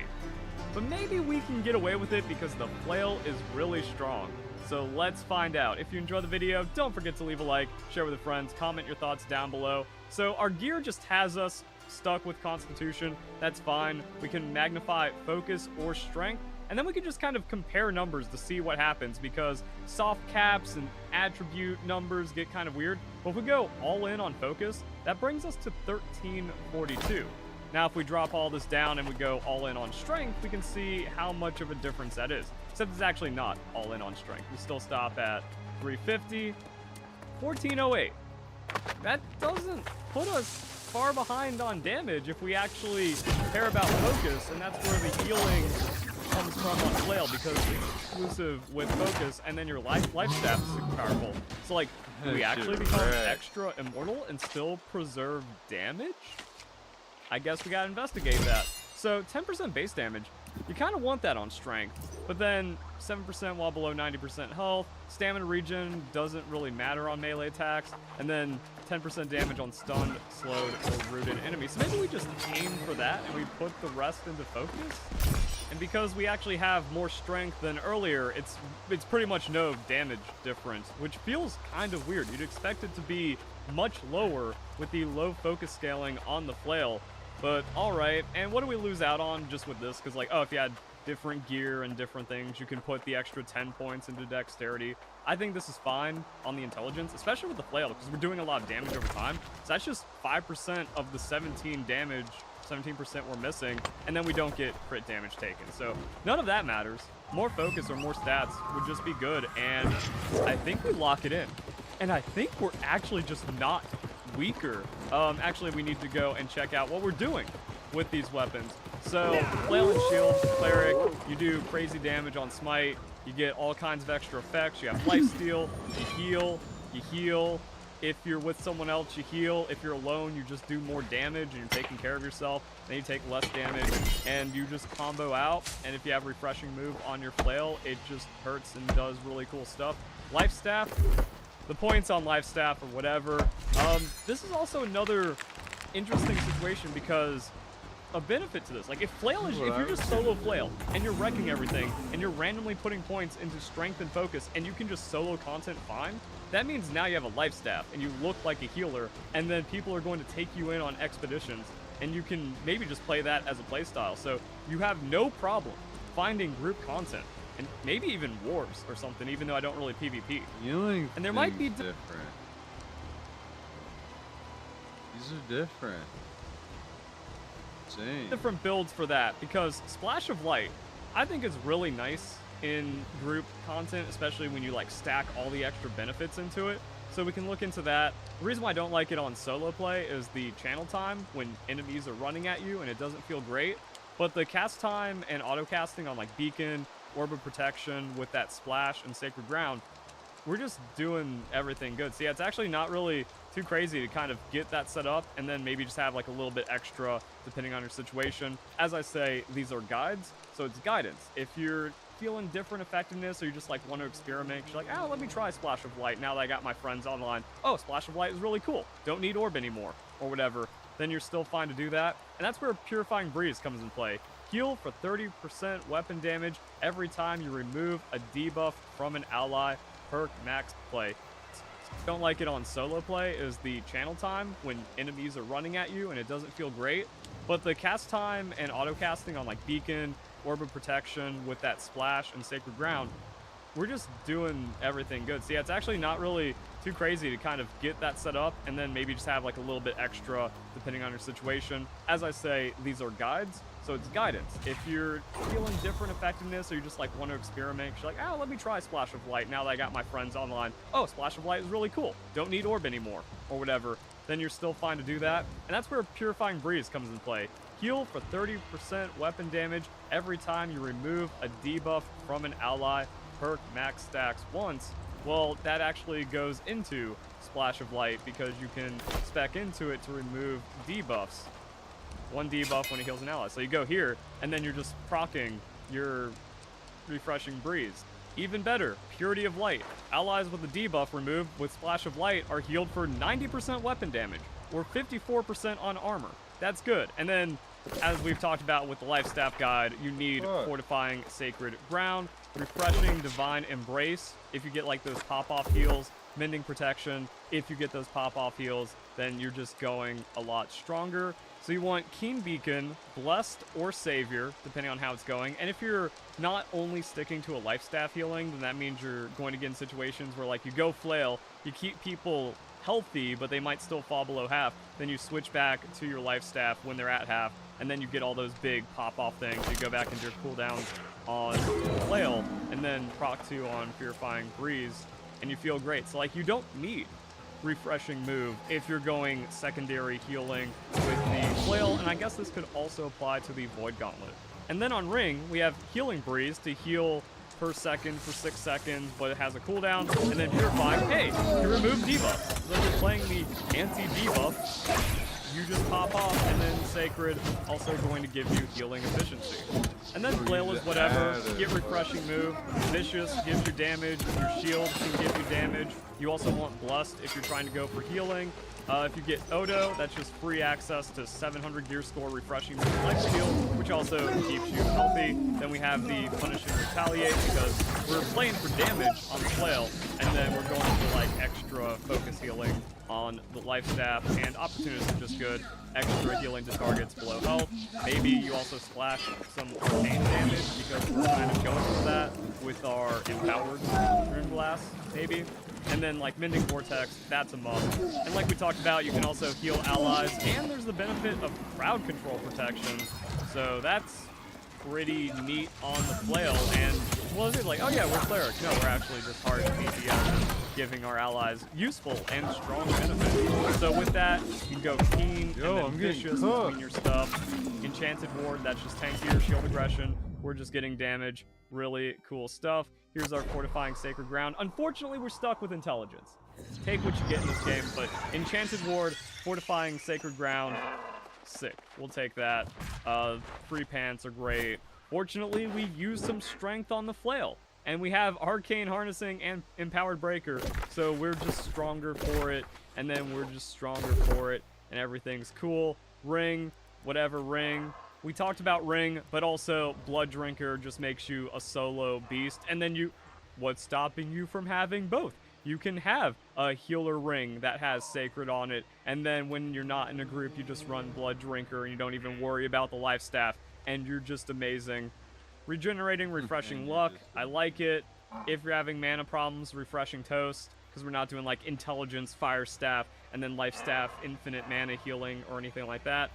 Divine Health. Cool. The question is if we're any weaker for wanting to be a life staff bro. Also, like, if you get Odo for the refreshing move and life stealing, that's going to help you out until you get your Blood Drinker, and then you're having absolutely extra 0 problems. Let's start life staff, because stuff. Reminder, you actually have to do damage with the life staff or you don't get experience for it, which kind of sucks. But if you're in group, then you're still going to get the life staff experience. Yay. Let's go and do all this fun stuff, because like that Keen Beacon is gonna be cool. So we'll put down that, we'll hit the beacon, we'll hit the orb, we'll switch over, and maybe we just go straight into all of our big hits, because we do this and we want to be inside of all of our benefits, but we do the big hit. Oh hey, the smash is back. We just got a million things. Refreshing move, and then we spin around, and then we go slappy slap on him, and then we auto, and then we do another one of these. And I didn't feel a difference. That's how it is.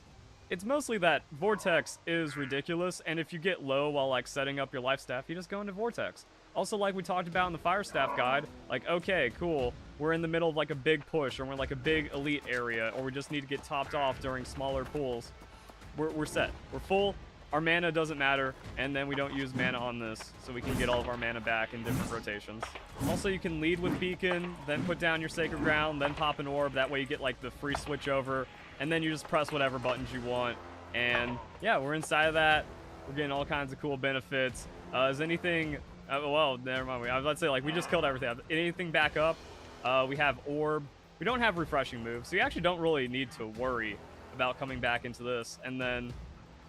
you can, I think there's also another way around it. And then depending on the group, depending on the content, you can start with the flail, because even with refreshing move and refreshing and cooldowns and stuff, you're still gonna have to wait a second on your vortex, which is like your big, bad, awesome cooldown. So then that's when like you can do this mostly to help your team. It's like you don't need to be topped off when you're playing the flail or solo flail or something. And yeah, we can like do all these smashes, we can get all that stuff down, and just... what is that? We're wrecking things. Unfocus. There's some other dude around here. What is he? I'm gonna help him out. Boom. Oh yeah, get healed. Oh yeah, look at that. Feel good. Yeah, feel good, buddy. And now it's my time to shine. So now we come in and we do all the damage. My flail is out damaging this dude who's trying his own thing. Bless him. Whee! Now we just pop off all the healing and all the effects and help out buddy. Hit that, boom. Bless get him that. His soul. Yeah. So yeah, if you've ever wanted to be a bro and a carry, this build works. And I think that was kind of the conclusion from the solo flail guide, by the way. Like, comment, subscribe, check out my playlist, check out all my guides, check out all my content. Oh yeah, we can just fighting all this. We're good. Daddy's got you. See, he's getting all healed up. It's all nice. Oh, we'll pop the orb. We'll give him a little bit extra right there. Boom. Like I was saying, if you enjoy the video, check out, support my content, like, comment, subscribe, sharing. All of that does incredible stuff in the YouTube algorithm. You wouldn't believe how powerful it is to share this video with your friends. But what I said in my flail guide is like, oh, solo flail, you actually don't need anything else when you build it out, and Odo is really strong. You just sit in high mound with 30 other people until you get the drop, and then you get the life-stealing, refreshing move, flail. I don't even care about Odo's punishment or Odo's defense. Again, it's just like a great 700 gear score until you get Blood Drinker. I don't think it's worth... I'll have to look at the gear later on.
asshole for that. I'll tell you that.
should have known better than to come. I have minions to deal with whatever flotsam washes in. Worship me and despair!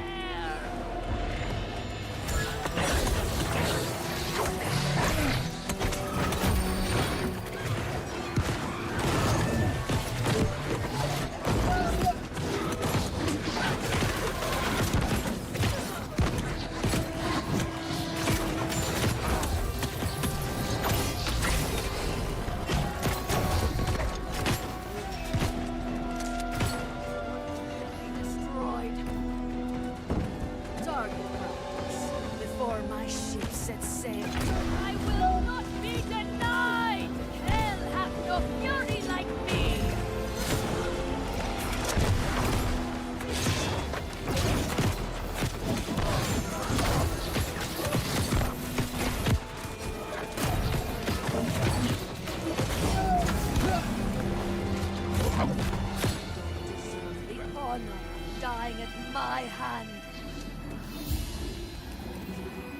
I keep them hungry for just such an occasion.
They even get through without being seen.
not the best dealer. It looks like.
Fine day out, isn't it?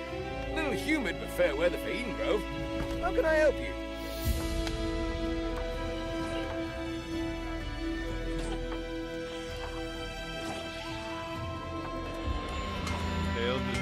Fine day out, isn't it? A little humid, but fair weather for Eden Grove. How can I help you?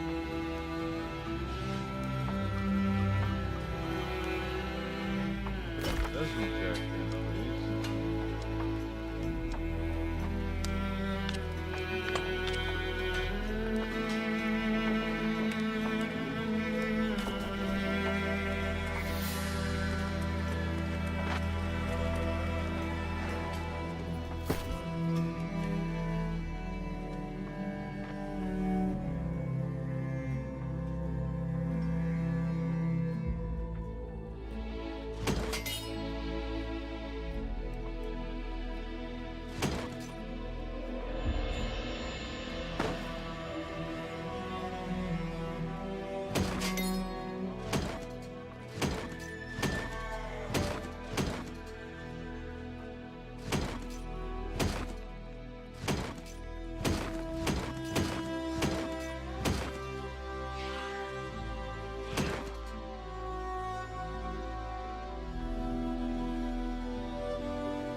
sell this bullshit.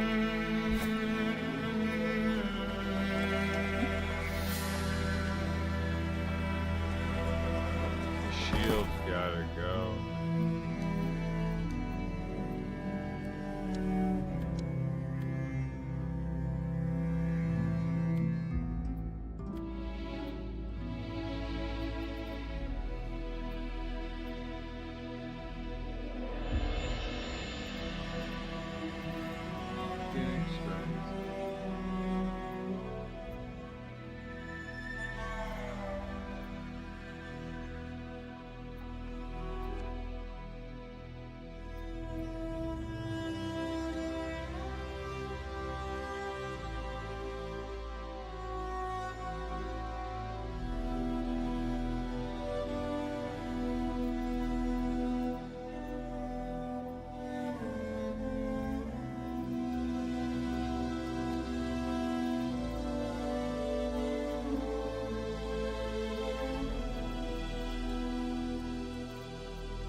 Extends their cooldown 14%.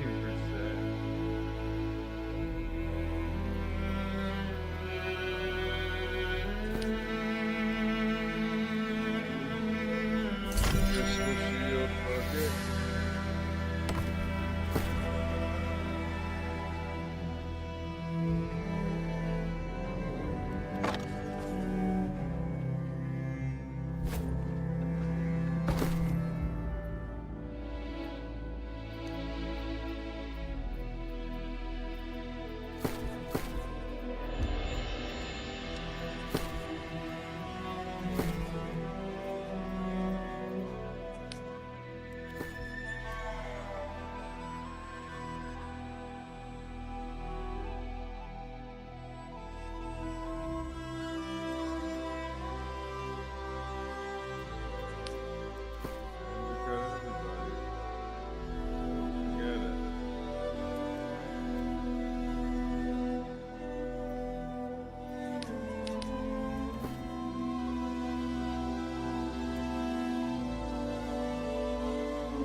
By little is how you get it.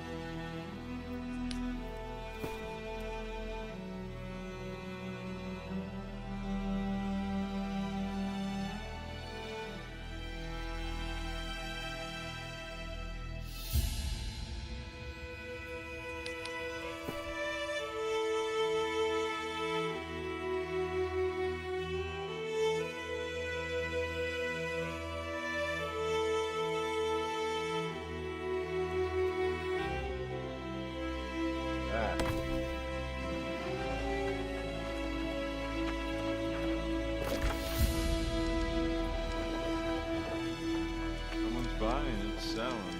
Look at that.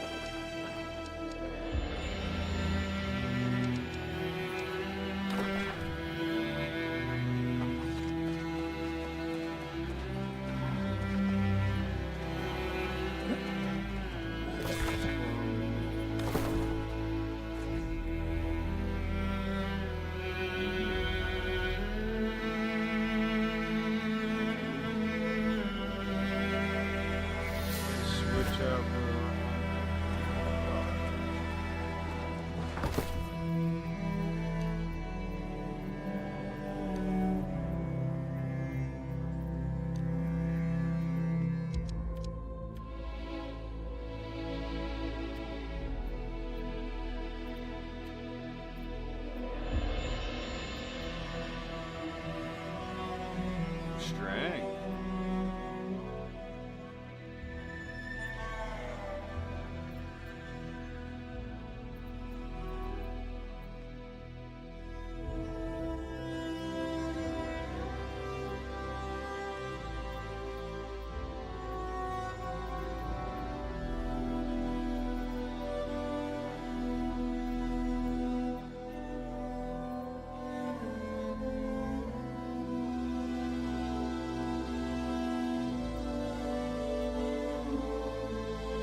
Like the facets of these crystals, mind, heart, and soul are just aspects of a singular thing. Words are but vessels, prisons of meaning, when an idea or a mind are trapped.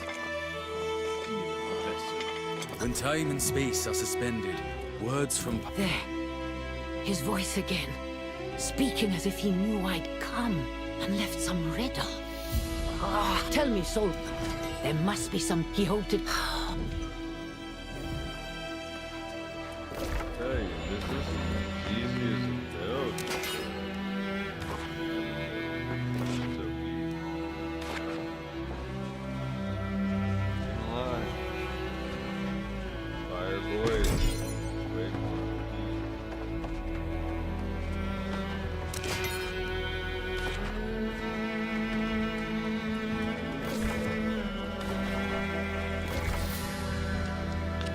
just to have a dedicated.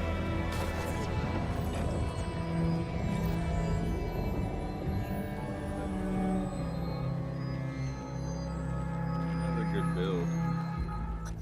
Not quite there yet.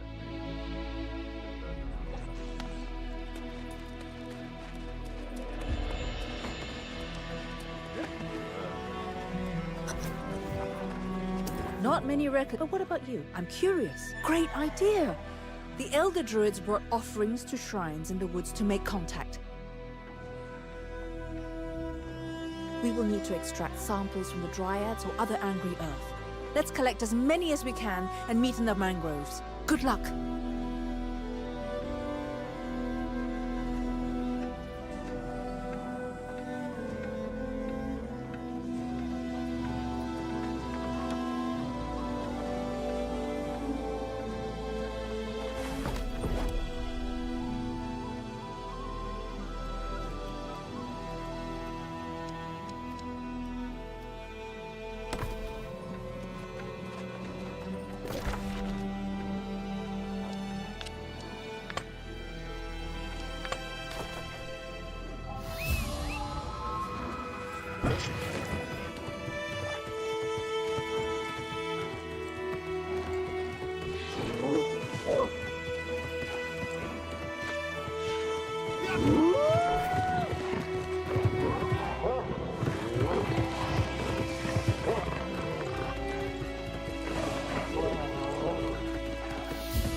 remember the shared ones. Here, the lives of our walking brethren begin in the garden. But like us, we draw our strength from a deeper well. All the children are fed by the mother, their sustenance drawn from the river flowing from the one true source. If a limb becomes infected, it must be severed to protect the source.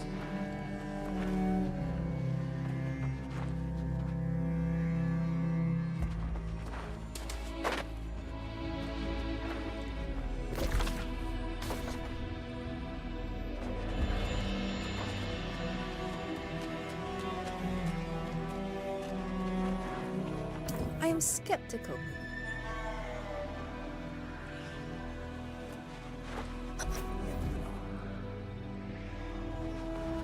It's amazing. This mangrove swamp is teeming with the life force of the angry earth. They are stronger here, more resilient and quicker to resurrect. Their power is bound to the land here. A plant's hardiness is determined by the dirt encasing its roots, as with the dryads and other creatures that thrive here. But let us proceed. Search for these shrines and offer up the samples. Then let's see what happens.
Start blocking more, I think I'm gonna be more badass.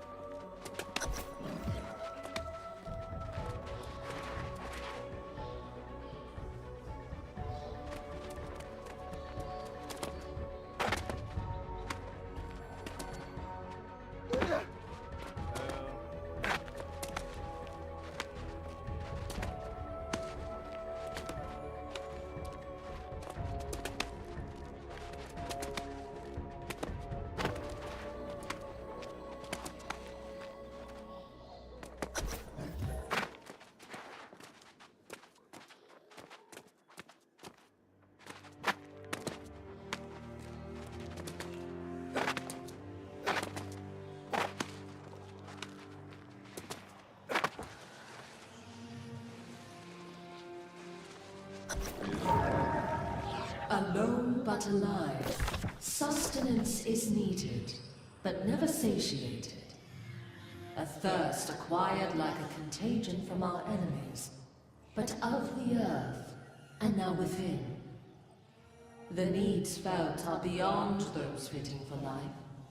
There is a desire to spread. Come closer, others. Feel the warmth of our evolved form. A new entity immune to the enemy, but forever alone, cut off from the well.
Either my sanity is finally slipping, or the ritual worked. I heard a voice speaking. I wonder if that's a reference to the Blight in the nearby ruins. I don't... See?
A melody emerges from the sounds of the natural world.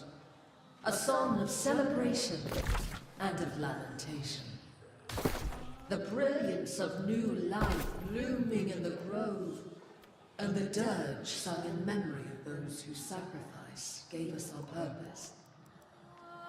Rivers within rivers provide the light of our vengeance, our fury, our power. The children of the angry earth are chargers of the mother realm, the source of our enemy's doom.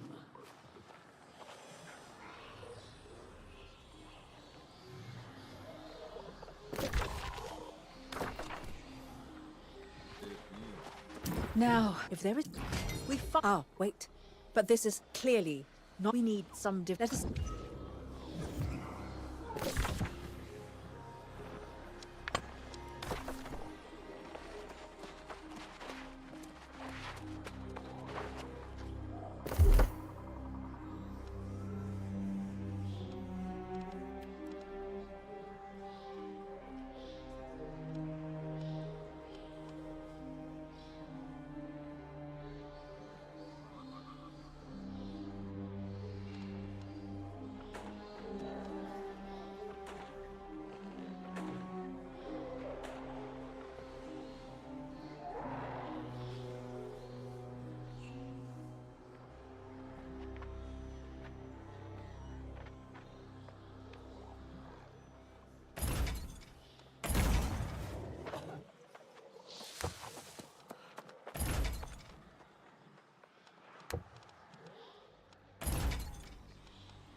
Shit, even you have all that?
I do dodge a lot.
Sold it. Let's go. Pussy.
This looks promising. I suspect.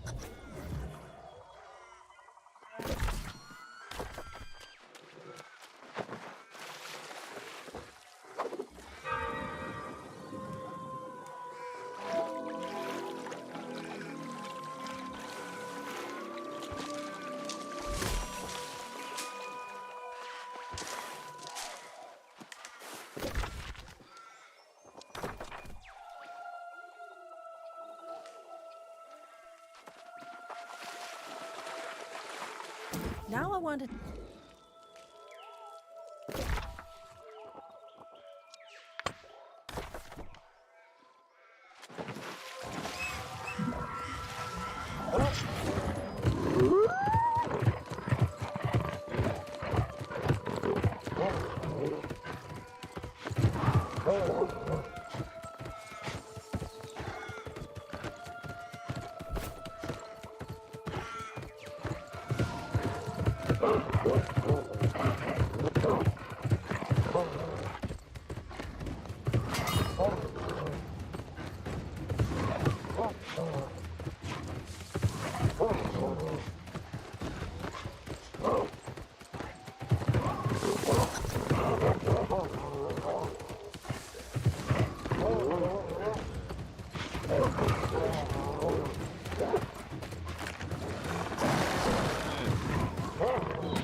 Really got me right.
Well, I took...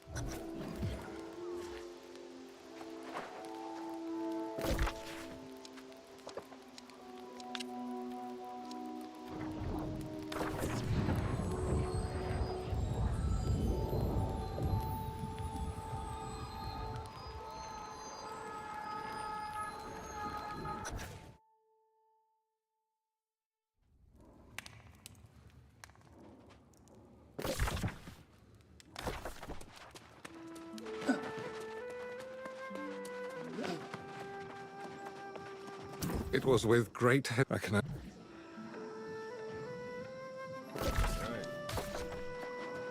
Ah! Soulwalk! Almost everything in Myrdin's sanctum suggests he found something there. Or left it for us to find. This is about the Angry Earth, yes?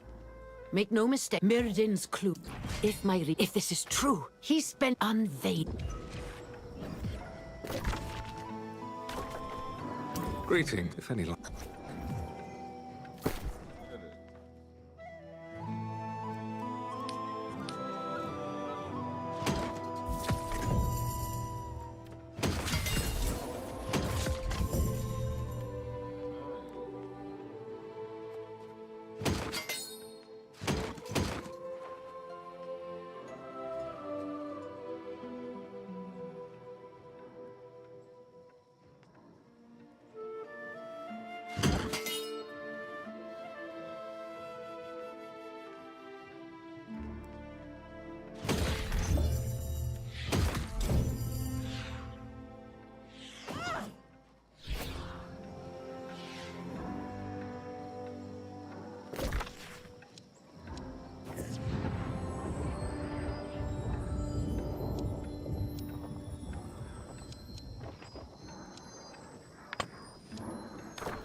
Hike every time out of here. What the heck?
notes are gone. I leave this body for my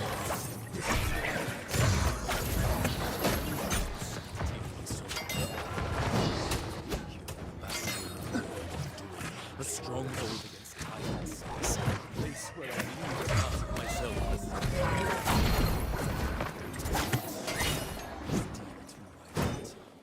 And thus, the keys to Vale are those things closest to the hearts of those I love. I know step into possibilities of futures I cannot foresee. Many are dark.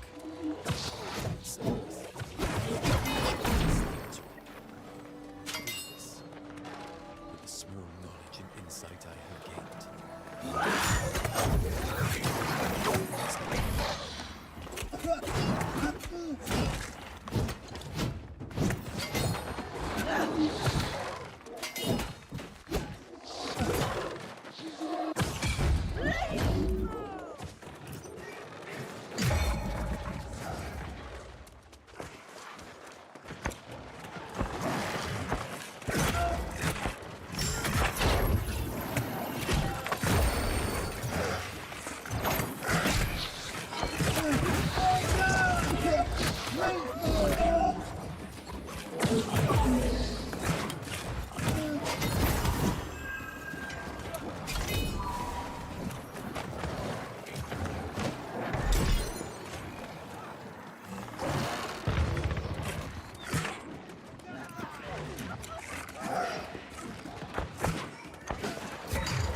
Died.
Did you read the notes, Soul? Could it be? Yes, it would. I didn't read the notes. You know that. Well, sister, now you know why I stole your pendant. Let us hope that was for the cause of seeing us soon reunited.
Learning usage notes on Eden Grove, Part 3. I passed through the towers surreptitiously and found the knowledge sought. The process of sundering one's soul. If I'm correct, I may have unlocked the ability to hide away a portion of my soul so that I might risk exposure to corruption. If I'm wrong, then I suppose this is both a letter of goodbye and one.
This is,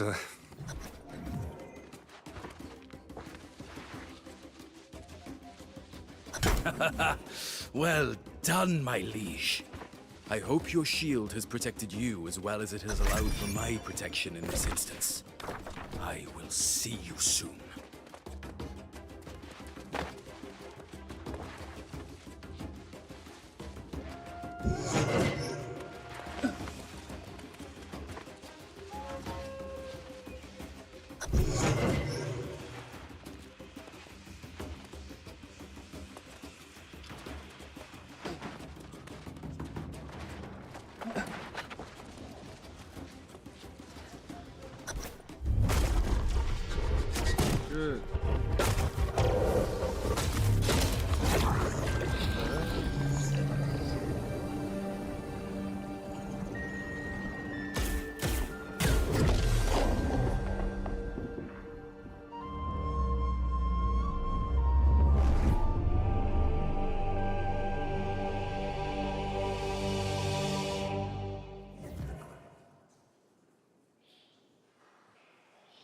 Sky City.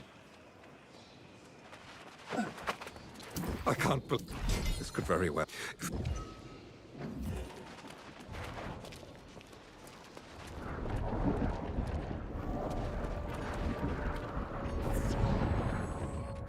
Where does this go? Amazing. How's...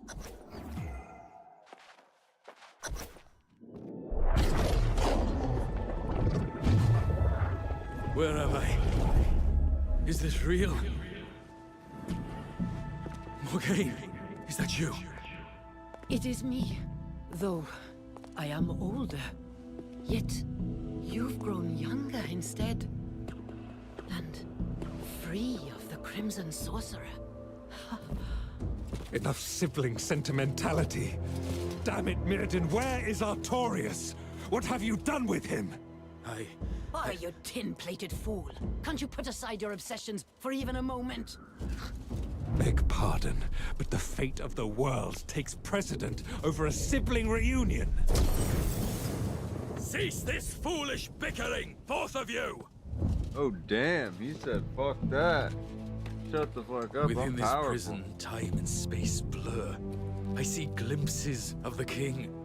At times, he seems real. The king is within? The king's fate is long past. What matters now is the present. Indeed. In truth, my purpose here is to deliver a message to you, Soul Warden.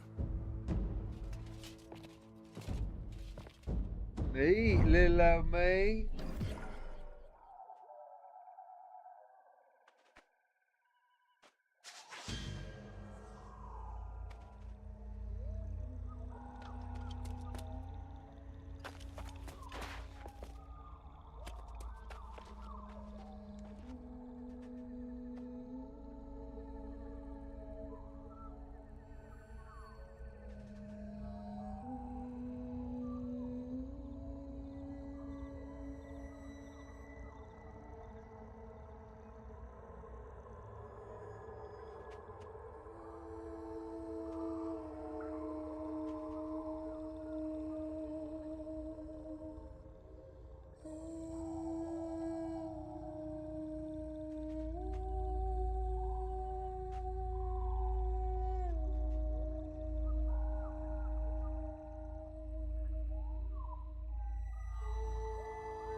My time is limited, but the Tempest is now poised to finish what I started when I was the Crimson Sorcerer.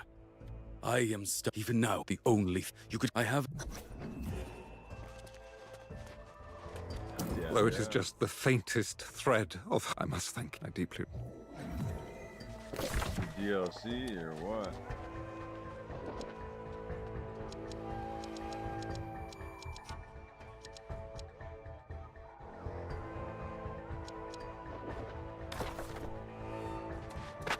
Back down, my brother. I will...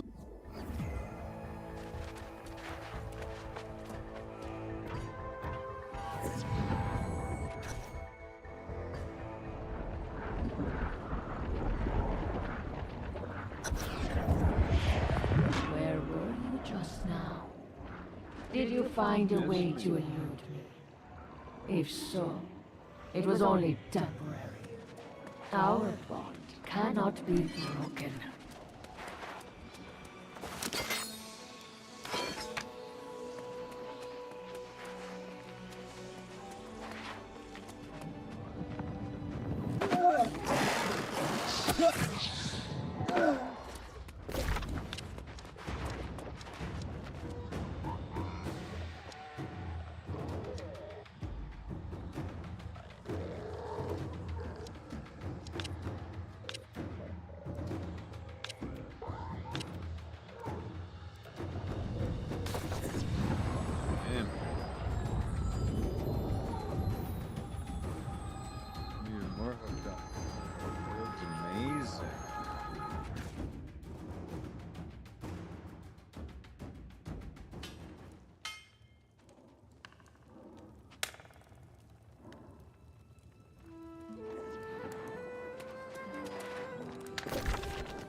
about time. You were gone so long, I came to... I had always... If the staff has not been... If the temper...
Finish maxing out my horse.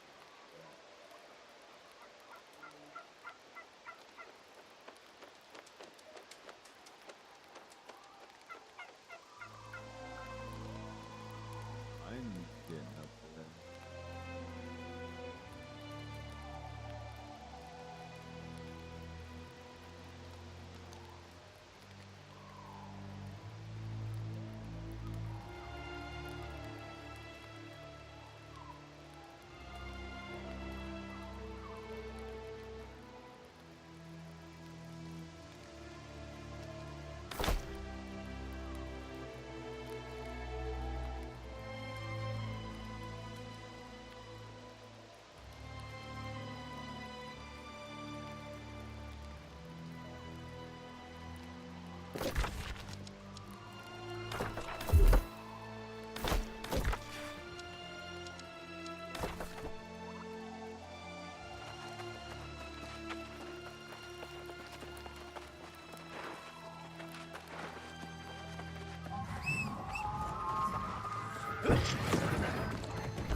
Should be able to scale this bit.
That's just gonna make me tanky. I already have that.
I realize now that I have given you far too many opportunities to join me.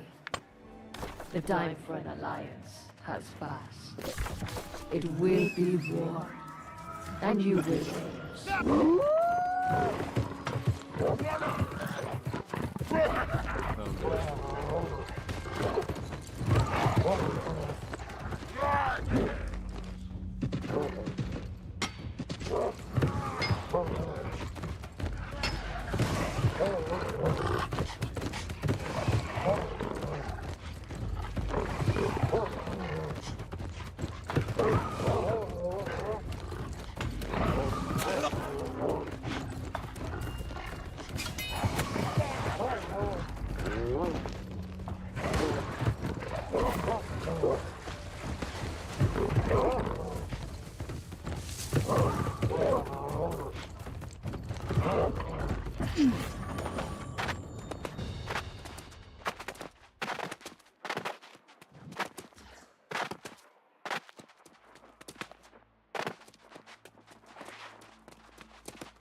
As usual, I find you. The question now is what to do with. Tell me it doesn't need to be cast into the fire.